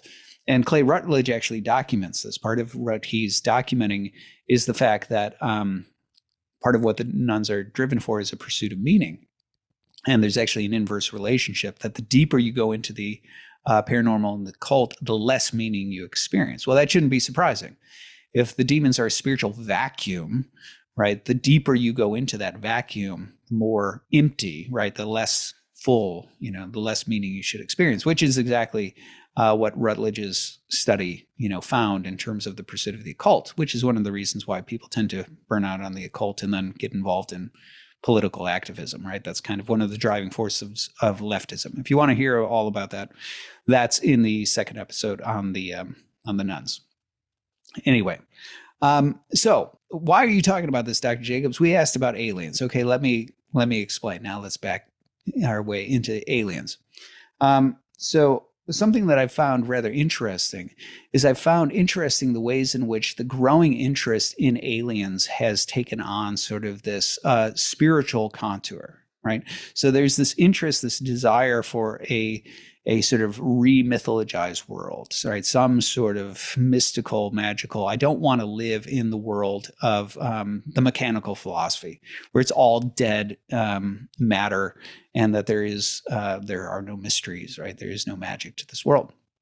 And so that desire for a re-mythologized world is manifesting in a variety of ways. But one of the ways in which I see it manifesting is actually in the in the fascination with aliens.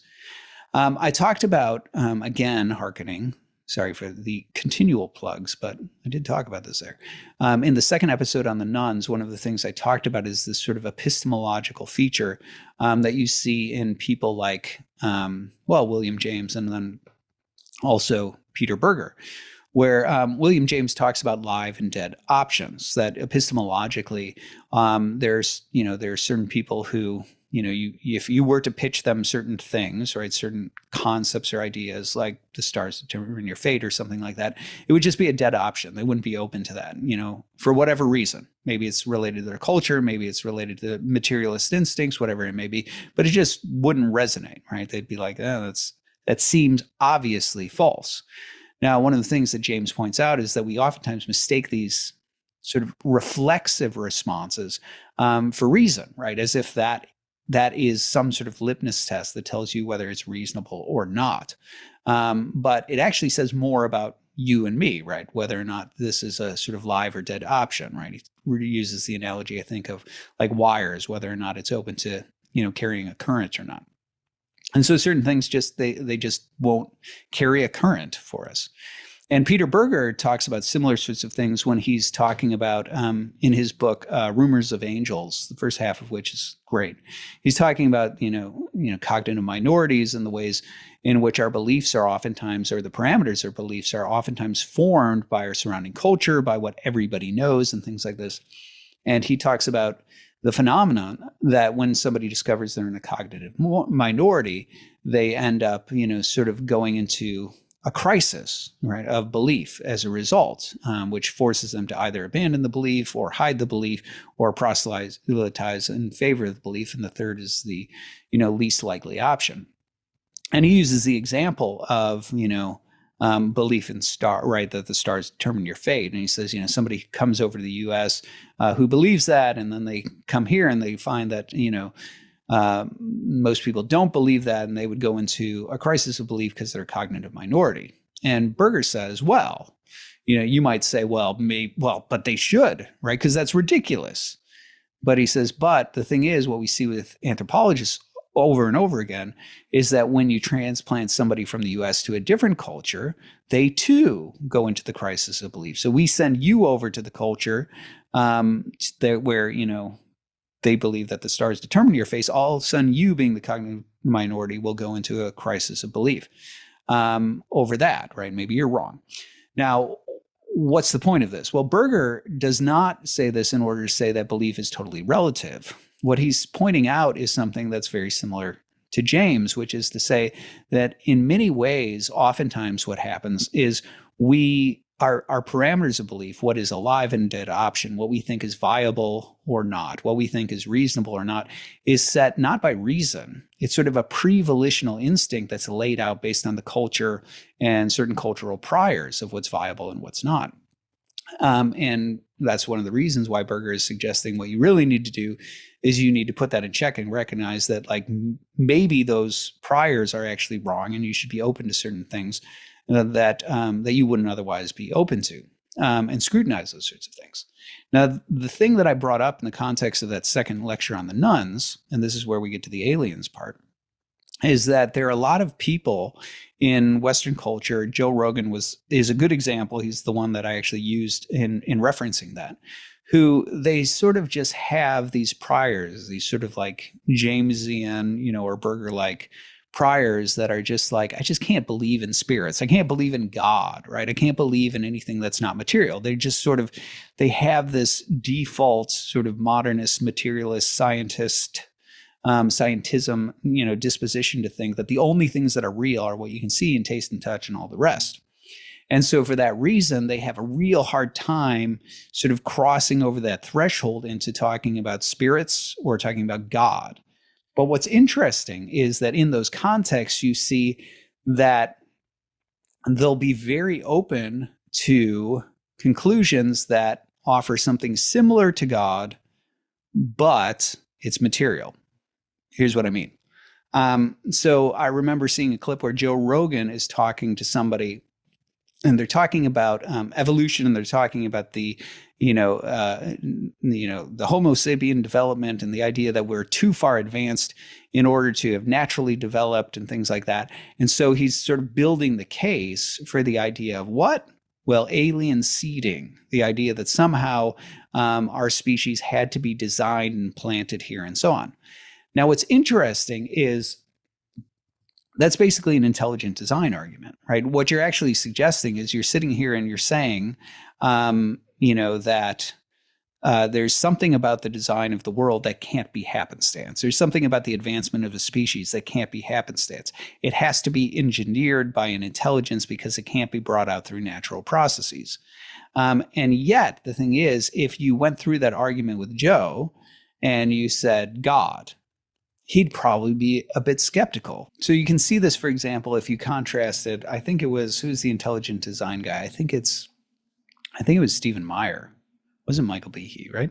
Stephen Meyer, who I think a lot of people were like, whoa, Joe, like, I think this really sort of opened Joe up to the idea of intelligent design. Whether it did or not, I don't know. But what's interesting, what I saw is a notable contrast between when you start to talk about God in the context of like Stephen Meyer leveling these ID arguments, and you contrast that with Joe's openness when you start to talk about aliens and engineering, humans, there's a notable contrast. And I think that notable contrast has to do with the fact that for Joe, the idea that there's somehow a material being, an organism that's intelligent, that's easier epistemically to embrace, right?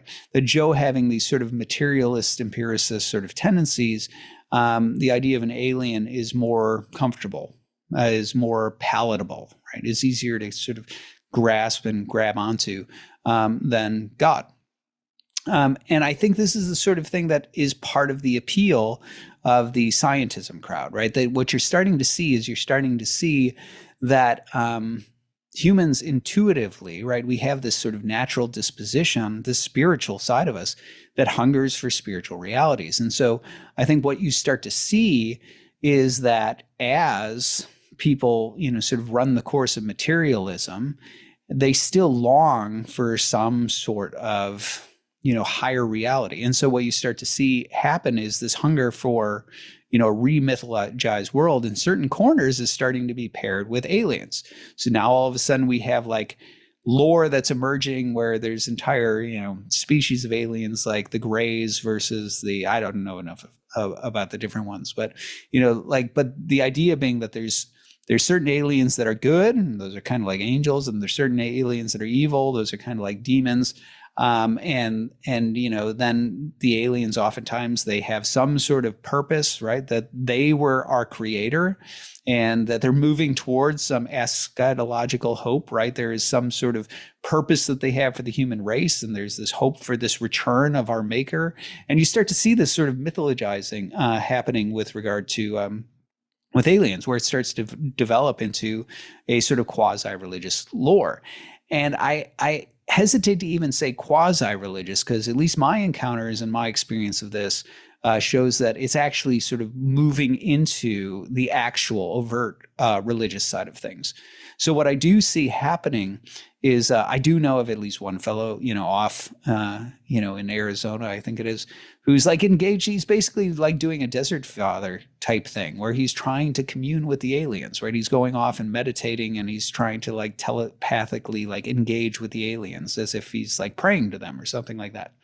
I know somebody else who was in an alien cult, and they quite literally, they do these drum circles and these rituals and they try to summon these, this aerial phenomenon, and commune with them in some sort of ways. So it's not as if it's sort of quasi-religious. For many people, it actually is overtly religious.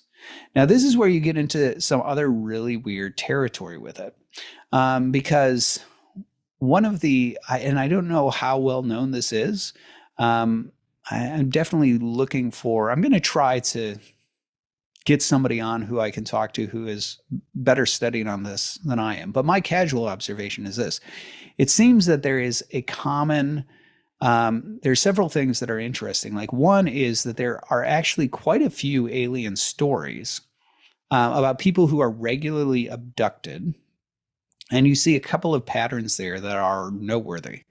One of the patterns there is that many of the people who experience regular abductions have also a background and experience with the occult, which is something of note. Why would those two things be tied?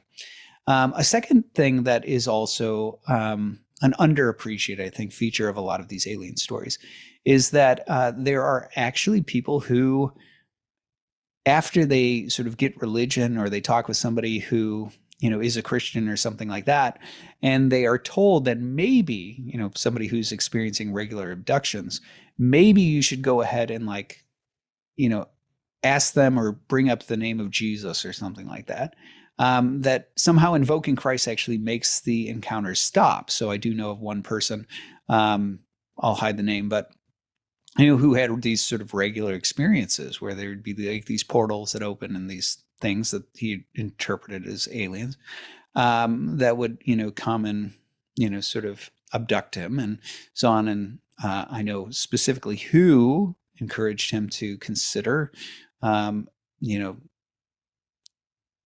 invoking the name of Christ, and that caused it to stop. And that is far from, that's not just like one anecdotal story. There are actually a few stories along these lines where there's a tie between the occult and these sorts of encounters, and that there's also a tie between them stopping in the invocation of Christ. It's also interesting, though, that one of the things that when I look at a lot of these alien stories, a lot of the descriptions about them, that in itself is spiritually noteworthy. But I think it's also noteworthy that I've always found it odd that some of the more credible accounts, now I'm going back before, there's been a lot of flood of, alien stuff coming into media and things like that. And candidly, I don't know how much of it we can trust, because I know that there are disinformation campaigns, by the government, meant to intentionally make you unsure what you can really trust in terms of that information. I think the evidence indicates that at least some of this aerial phenomena, of the alien phenomena, is spiritual in nature. I think the very fact that you have this connection between the occult and abductions, that you have this connection between the alleviation of abduction repetition and these sort of, and the invocation of Christ, the fact that you have these alien cults where they seem to be able to summon these aerial things through ritualistic means and somehow communicate with them. The fact that many of the the aerial phenomena function in a way that indicates that they are not actually spaceships. They are not gross matter, right? What John of Damascus would call gross matter. I think you have reasons to think that that much of it is spiritual in nature. Now, do I think that's all that it is? Well, the problem is digging through all the sort of disinformation in order to try to figure out what's true, right? Like, that's a real challenge, because what we do know is that the government has, in an effort to sort of muddy the waters about UFO information, they have put out government operatives whose job is to spread disinformation. They have gone into chat rooms and sort of fed alien enthusiasts false information. They have done any number of things that's meant to muddy the waters in terms of what's going on with the alien phenomena. And so that's a rather successful tactic, because we're left with saying, well, I don't know what I can believe. And that's how they like it.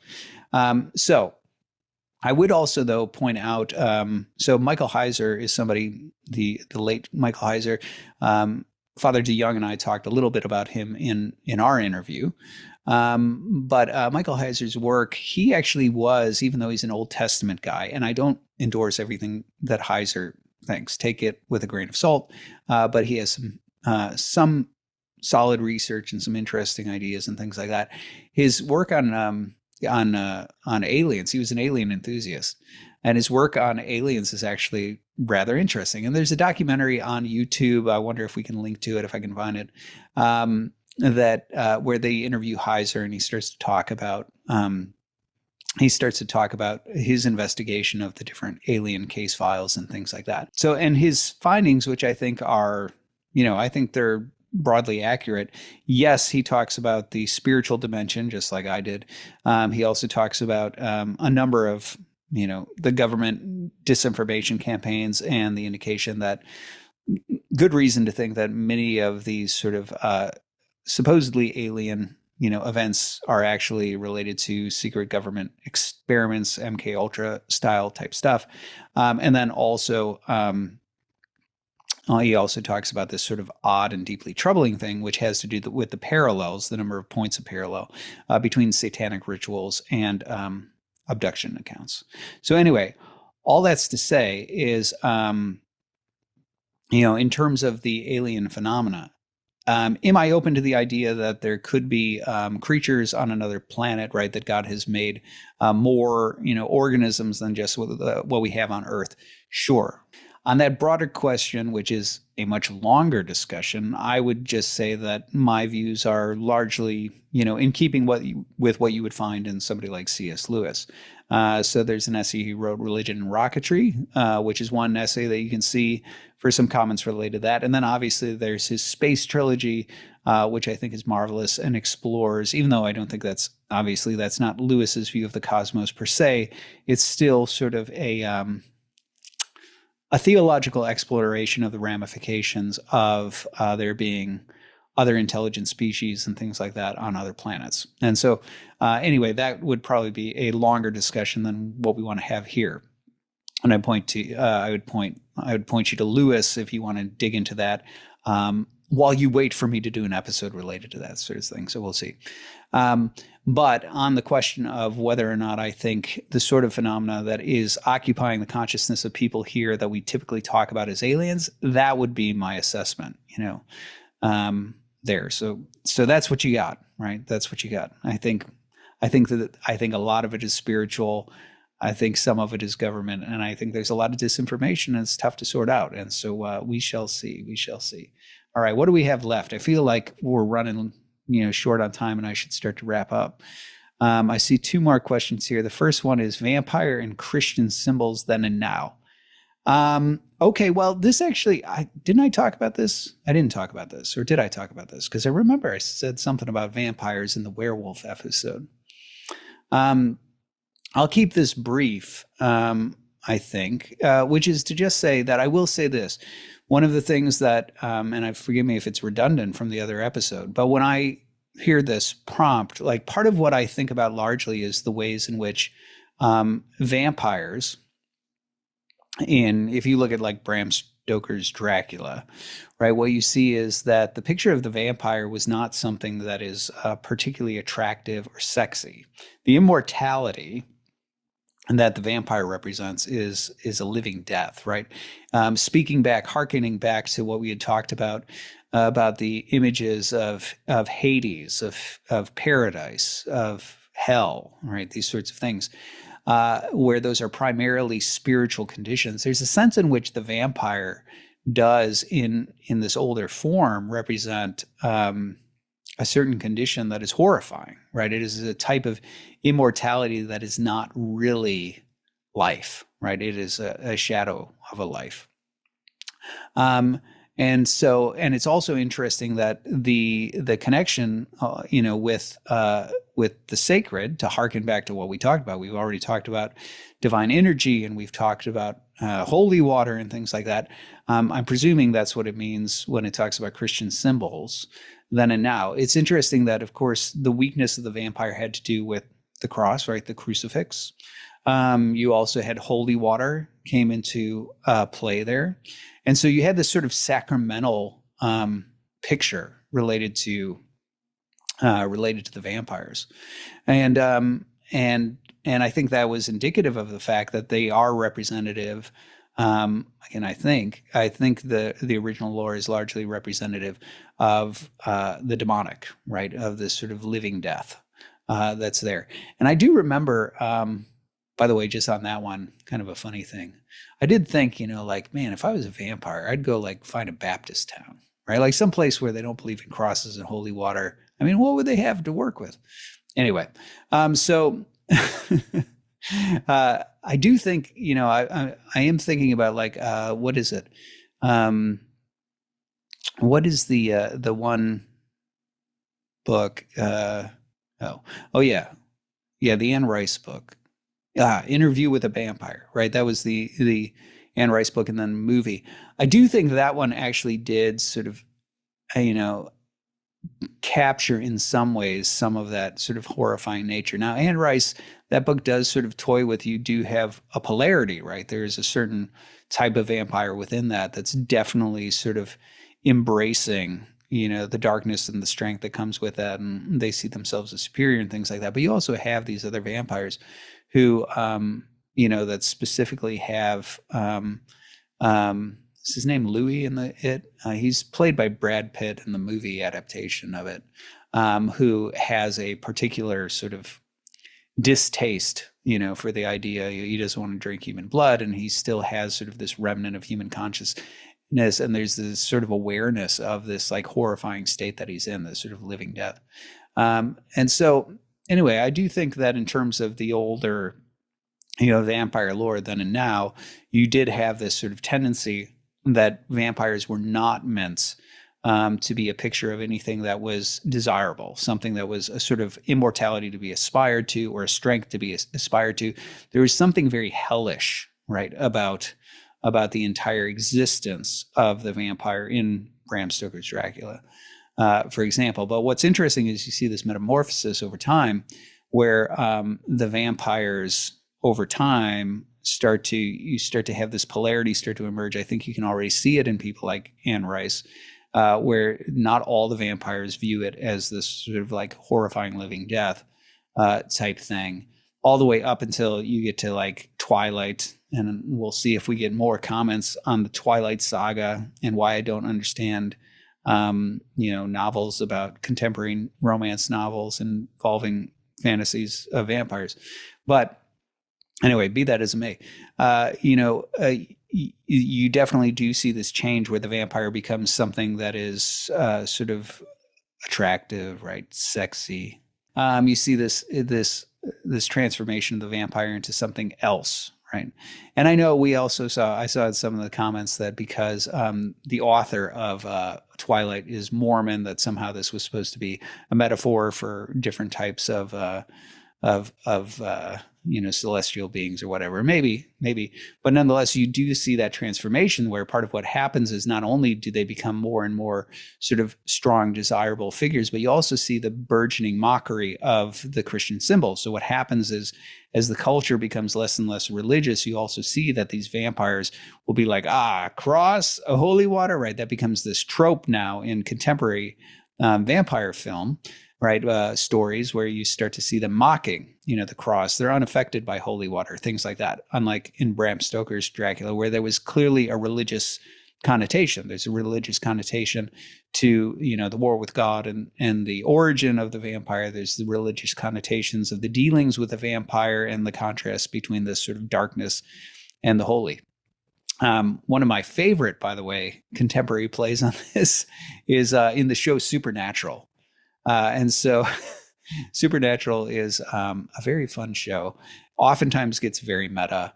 And there is an episode where like they'll do all sorts of like plays on different, tropes and cultural things. And for people who don't know Supernatural, it's about basically the premise of the show is like everything's real.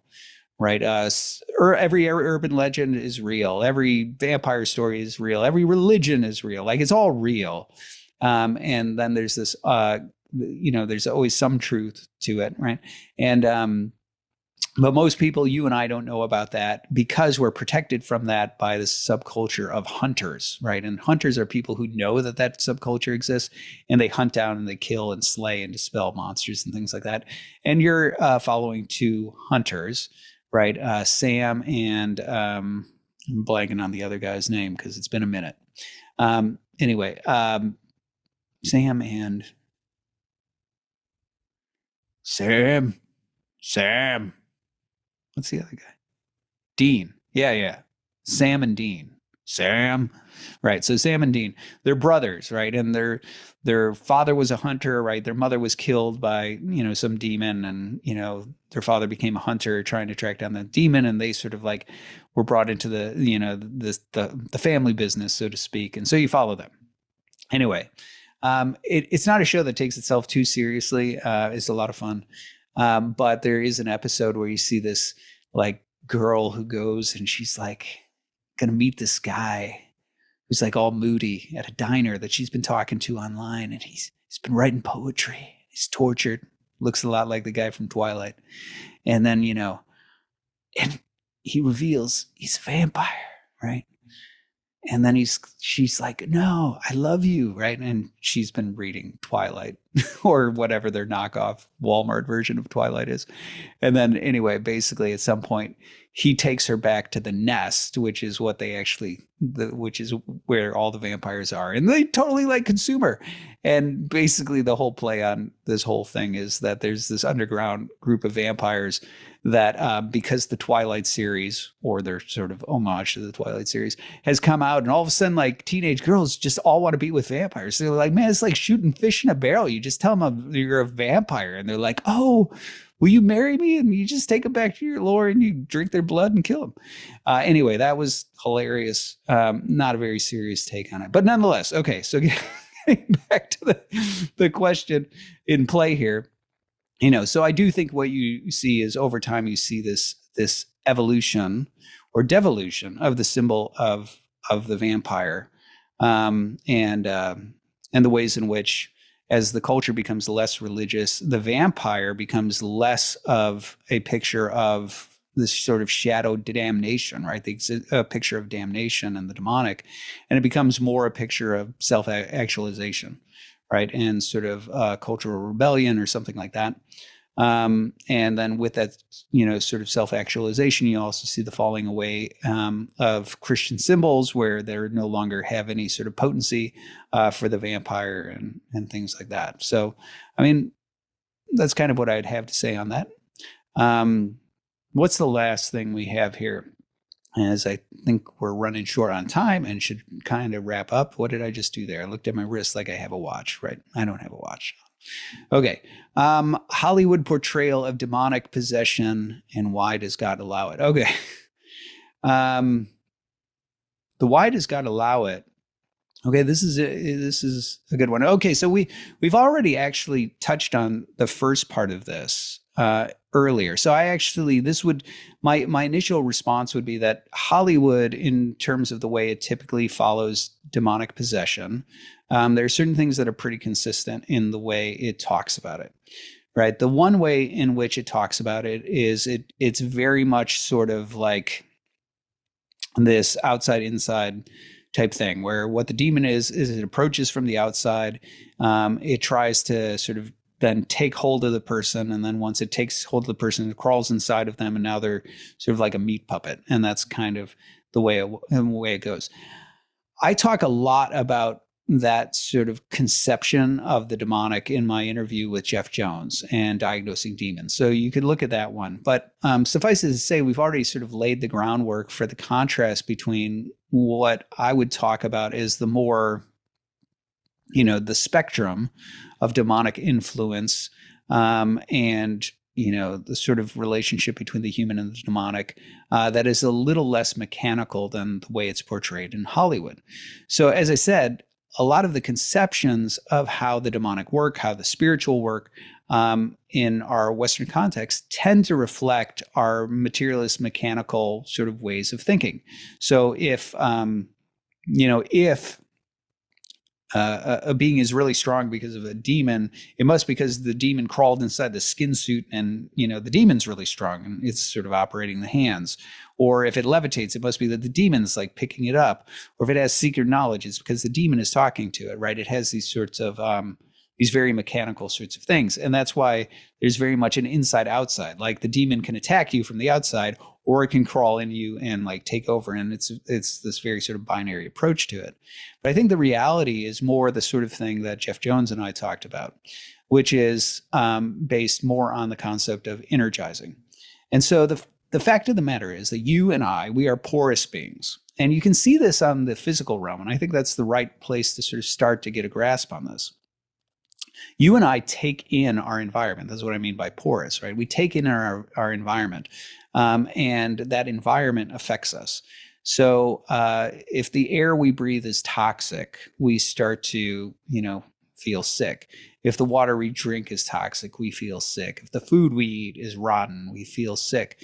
And we probably fail to appreciate the extent to which what we watch, What we listen to also affects us, but it does, right?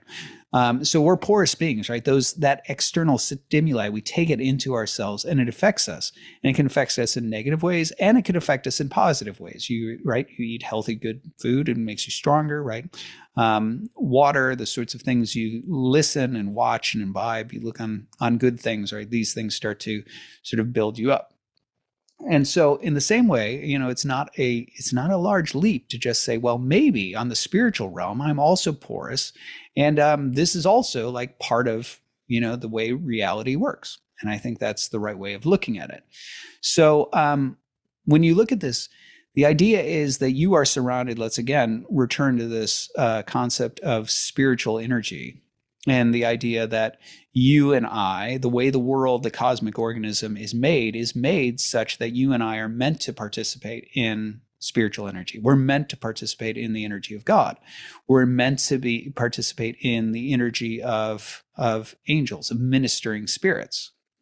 But of course, this is also where what happens is we can participate in when an angel goes wrong and it becomes a demon, right? It becomes wicked, it becomes evil. It doesn't cease to be something to which we are susceptible. And that's where you get that sort of susceptibility, that natural susceptibility we have to the demonic. And so rather than thinking about things in these purely mechanical terms, the demon's outside of you, it pushes you, it pulls you, it whispers to you or something like that, I think it's more appropriate to think of it in energetic terms, right? That whatever we do when we engage in prayer, right, we open up our soul to holiness and to God. When we go to church, we do that sort of thing. When we're around people who are holy, right, we can imbibe and sort of be affected by them spiritually in positive ways. And this is part of the rationale of prayer to saints and angels and things like that, is that it has to do with the idea that the entire sort of network of spiritual energy around us, we are part of a community. We are part of a world organism. And so it's not just us and God, and it's not just the cognitive set of beliefs. It's that there's an entire system, a spiritual system by which we're supposed to imbibe and participate and partake of spiritual energy. And I think in the same way that when we're talking about the demonic, there is something that's simply the flip side of it. So when we, for example, turn away from God and we retreat, right, from God, we begin to close off our soul to God.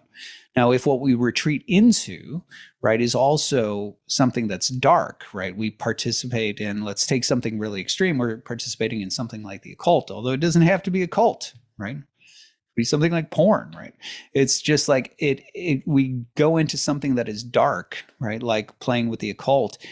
Just like the way prayer opens yourself up, you open your soul to God, you lift your soul up to God, you start to try to breathe in and take in, holiness.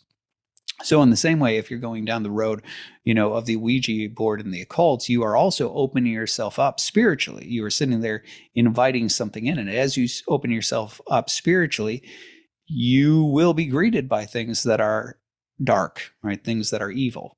And just like you can take in something that is toxic into your body and it can start to make you feel sick, so communing with things that are toxic spiritually can start to make you feel sick, right? And so this is where what I was talking about with Jeff Jones is it's not a simply binary, like demons tempt you and then they crawl inside you and take over or something like that. It's more of a spectrum, right? The idea that if you begin to go to places, let's say you go to places where there's explicitly, you're not going to participate in it, but you go into this environment where there's a lot of activity that's going on that's clearly sort of dark and communing with dark spirits and things like that, you're going to start to feel sick, right? And I talked about this from experience, that when I worked on this horror film and I did a lot of research on the demonic, I would read black magic texts and things like that, and it would start to make me sick. If you engage in activity that is starting to participate in the demonic, that's opening yourself up to the demonic. And if worse, you're not just like sort of surrounding yourself with it or you're imbibing it, but you're actually starting to participate in it. You engage in ritualistic behavior. You engage in certain types of sin or passions or things like that have this overtly sort of dark twist to them and all the rest, you begin to sort of take those things into yourself, and that begins to affect you negatively. And with some of these things, like you can start to have a demonic attachment, where it goes from more than just temptation. It goes from more than just imbibing something that's making you spiritually sick, where you've really sort of welcomed into your life and into your being, some sort of greater openness and attachment to something that's demonic. And in these more extreme cases, when you keep on going down that road, you do start to have, in some of these cases, you start to have demonic attachments. Some of these things can be oppressive, right? Things where demons are more aggressively and overtly showing up and, frightening or tormenting or whatever else. It can also be symbiotic, right? So you definitely see this, like, on the one hand, in the portrayal in Hollywood, you oftentimes see the oppressed situation, right? Somebody is demon possessed and they don't want to be, and they're tormented and they're tortured by it and things like that. Not all demoniacs are that way. So I think, for example, in the book of Acts, there's a fortune teller, right? There's a fortune teller who recognizes who St. Paul is. And everything about the story indicates that she actually does have some sort of spiritual knowledge, right? That's supernatural. And Paul gets annoyed with her and he casts out the demon that she has. And her owners are really pissed off because they're like, well, that was our meal ticket, man. And now you took away her powers. And incidentally, there is a story like this. I mean, Father Maximus, who I mentioned, one of the case files that I recall, there was a woman who was a medium, right? And she became Orthodox. And while she was moving toward orthodoxy and talking with Father Maximus, she insisted, she's like, no, I'm not a con artist. I'm the real deal. Like, I really do have weird secret knowledge and insight into people and things like that. And Father Maximus was like, I don't think you should maybe do that anymore. And she's like, oh no, there's spiritual gifts. I'm sure it's from God and so on. And he's like, oh, not so sure. And lo and behold, when you're received into the Orthodox Church, you receive an exorcism and you're baptized, and then you're chrismated, right? Anointed, receive the seal of the Holy Spirit.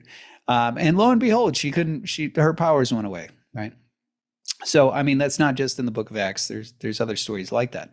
But that's an example of somebody who is not sort of knowingly oppressed, in the sense that they don't see the demon as something that is at odds with them and is working contrary to their will. They have a symbiotic relationship with it, where they are cooperating in the thing.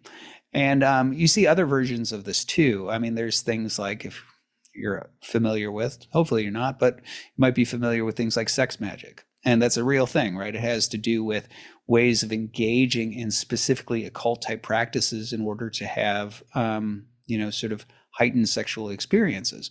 Well, obviously people who are engaged in that are engaged in something where they're summoning and participating in dark spirits, and the dark spirits are delivering something that they want, and they don't see it as a negative thing. They don't see the spirit as an oppressor. But nonetheless, what they're doing is they are participating in something dark that has in mind the destruction of their souls. So not everything is oppressive in the way it is, the way it's portrayed in Hollywood. Some of it is symbiotic and cooperative. But what you do see is you do start to see tortured souls who start to go down a certain path. And the deeper they go down that dark path, the less control they have. And they become more like prisoners in this. And this is where you get the sort of classic demoniac, like we talked about. And this is the sort of thing where you see somebody who has lost, they clearly are oppressed, and they clearly have sort of lost control of the situation, and they really are more of a captive, right, to the thing that has takes hold of them. And this is where you do get the stories of people who have a demon, where the demon talks through them. They sort of have started to lose themselves and are in a more combative sort of symbiotic relationship. This is the sort of thing you see with Legion, we are many. And this is a lot of the demoniacs that Christ heals and in the Gospels. But obviously you do have those sorts of stories. Just as an aside, it is interesting that one of the Hollywood tropes in the portrayal of demon possession is that more often than not, the oppressed, possessed people, right, the ones that are sort of moved from symbiosis, a willful sort of symbiotic participation, to something where they are taken over and subjugated. in Hollywood, it's more often women than men. I remember talking to a couple of different exorcists whether or not that's true to life, and the answer is like, yeah. The ones who end up in that sort of position are more often than not women rather than men. And at least one of the theories that I've heard from Father Maximus is it's because the demons have a particular distaste and hatred for the Virgin Mary, right? For the Theotokos, the Mother of God. And so to subjugate and women in that way is a particularly desirable thing for demons that hate mankind. Because we're icons of God. So anyway, so that's sort of like a contrast, I would say, in terms of the more sort of, what I'd say, accurate understanding of the type of spectrum that you have, the more porous and spectrum nature of, demonic relationships to human beings as contrasted with the Hollywood version. In terms of why would God allow it, I'll just say this, like I'll talk about this more in the context of our Problem of Evil series, but we can sort of like tease it here a little bit. One of the things that I've talked about earlier, and I think this is what gets you your sort of answer. And so here's the sort of seed of that answer. I talked about the fact that the way the world is structured, that you and I are part of a larger cosmic organism. And in that cosmic organism, by design, what you have is you have ministering spirits. You have icons of God. And these icons of God have specific places in the world for specific reasons. I mentioned that Pseudo-Dionysius had said that the angels are named the way they are because they are sort of delegated to be conduits for specific divine energies, ministering to the world in specific ways. In a similar way, I've talked about, like in Jonathan Peugeot, my last interview with him, and then I think I've done it in other places as well. I've talked about the microcosm doctrine and the idea that man is this hybrid of like the mortal things of the earth paired with the heavenly and celestial realities, spiritual realities. And at least one of the reasons for that in the Eastern Fathers that they talk about is the idea that plants and animals cannot participate in God the way an icon of God can. But if you merge those lower and higher things together, then you create a means by which, in the person of a human being, the lower organic realities can be elevated and participate in God in a way they couldn't if you didn't have a rational animal. So I talked about that there. Now, the reason that's important is one of the things as a pattern of providence that I see is that God, while he will work miracles and things like that, what you never see him do is do a sort of perpetual miracle that disrupts the order of nature. Here's what I mean. For example, let's say a person has a brain tumor or something like that. We have stories where God, will heal the brain tumor. And all of a sudden, like the brain is restored to health.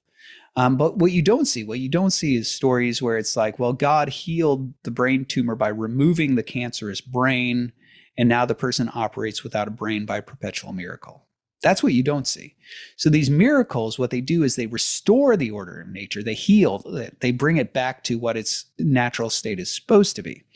But what you don't see God do is just take the thing that has gone wrong and just rip it out of the system and then miraculously let the system persist the way it is. The reason I think that's important is because in keeping with, Plato and the fathers, our world is a cosmic organism. It is not just a series of individual, autonomous islands floating about. The world is structured in a certain way, with each thing having a specific role to play in the world for a certain reason. And so the fact of the matter is, just because an organ within that cosmos goes wrong, like say an angel, God doesn't just rip it out and throw it in the cosmic trash can and then say, well, we'll function without that part. Instead, what you see as the pattern of providence that plays out in the cosmic story is that the cancerous organ, the demon, continues to play its part. And what God does is he begins to remedy the cosmic organism from within. And I think the incarnation is the clearest example of this. That rather than God just saying, well, we're gonna do a redo with humanity, or we'll toss out the angels, we'll just destroy the things and put in new creatures.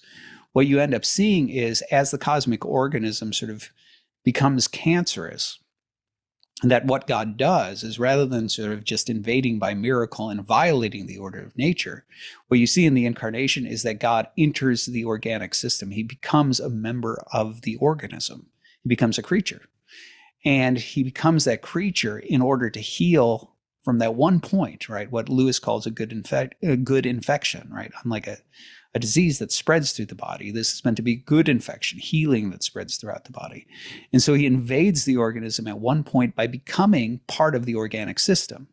And he heals that one member of the body, right? That starting at that pinpoint human entry point.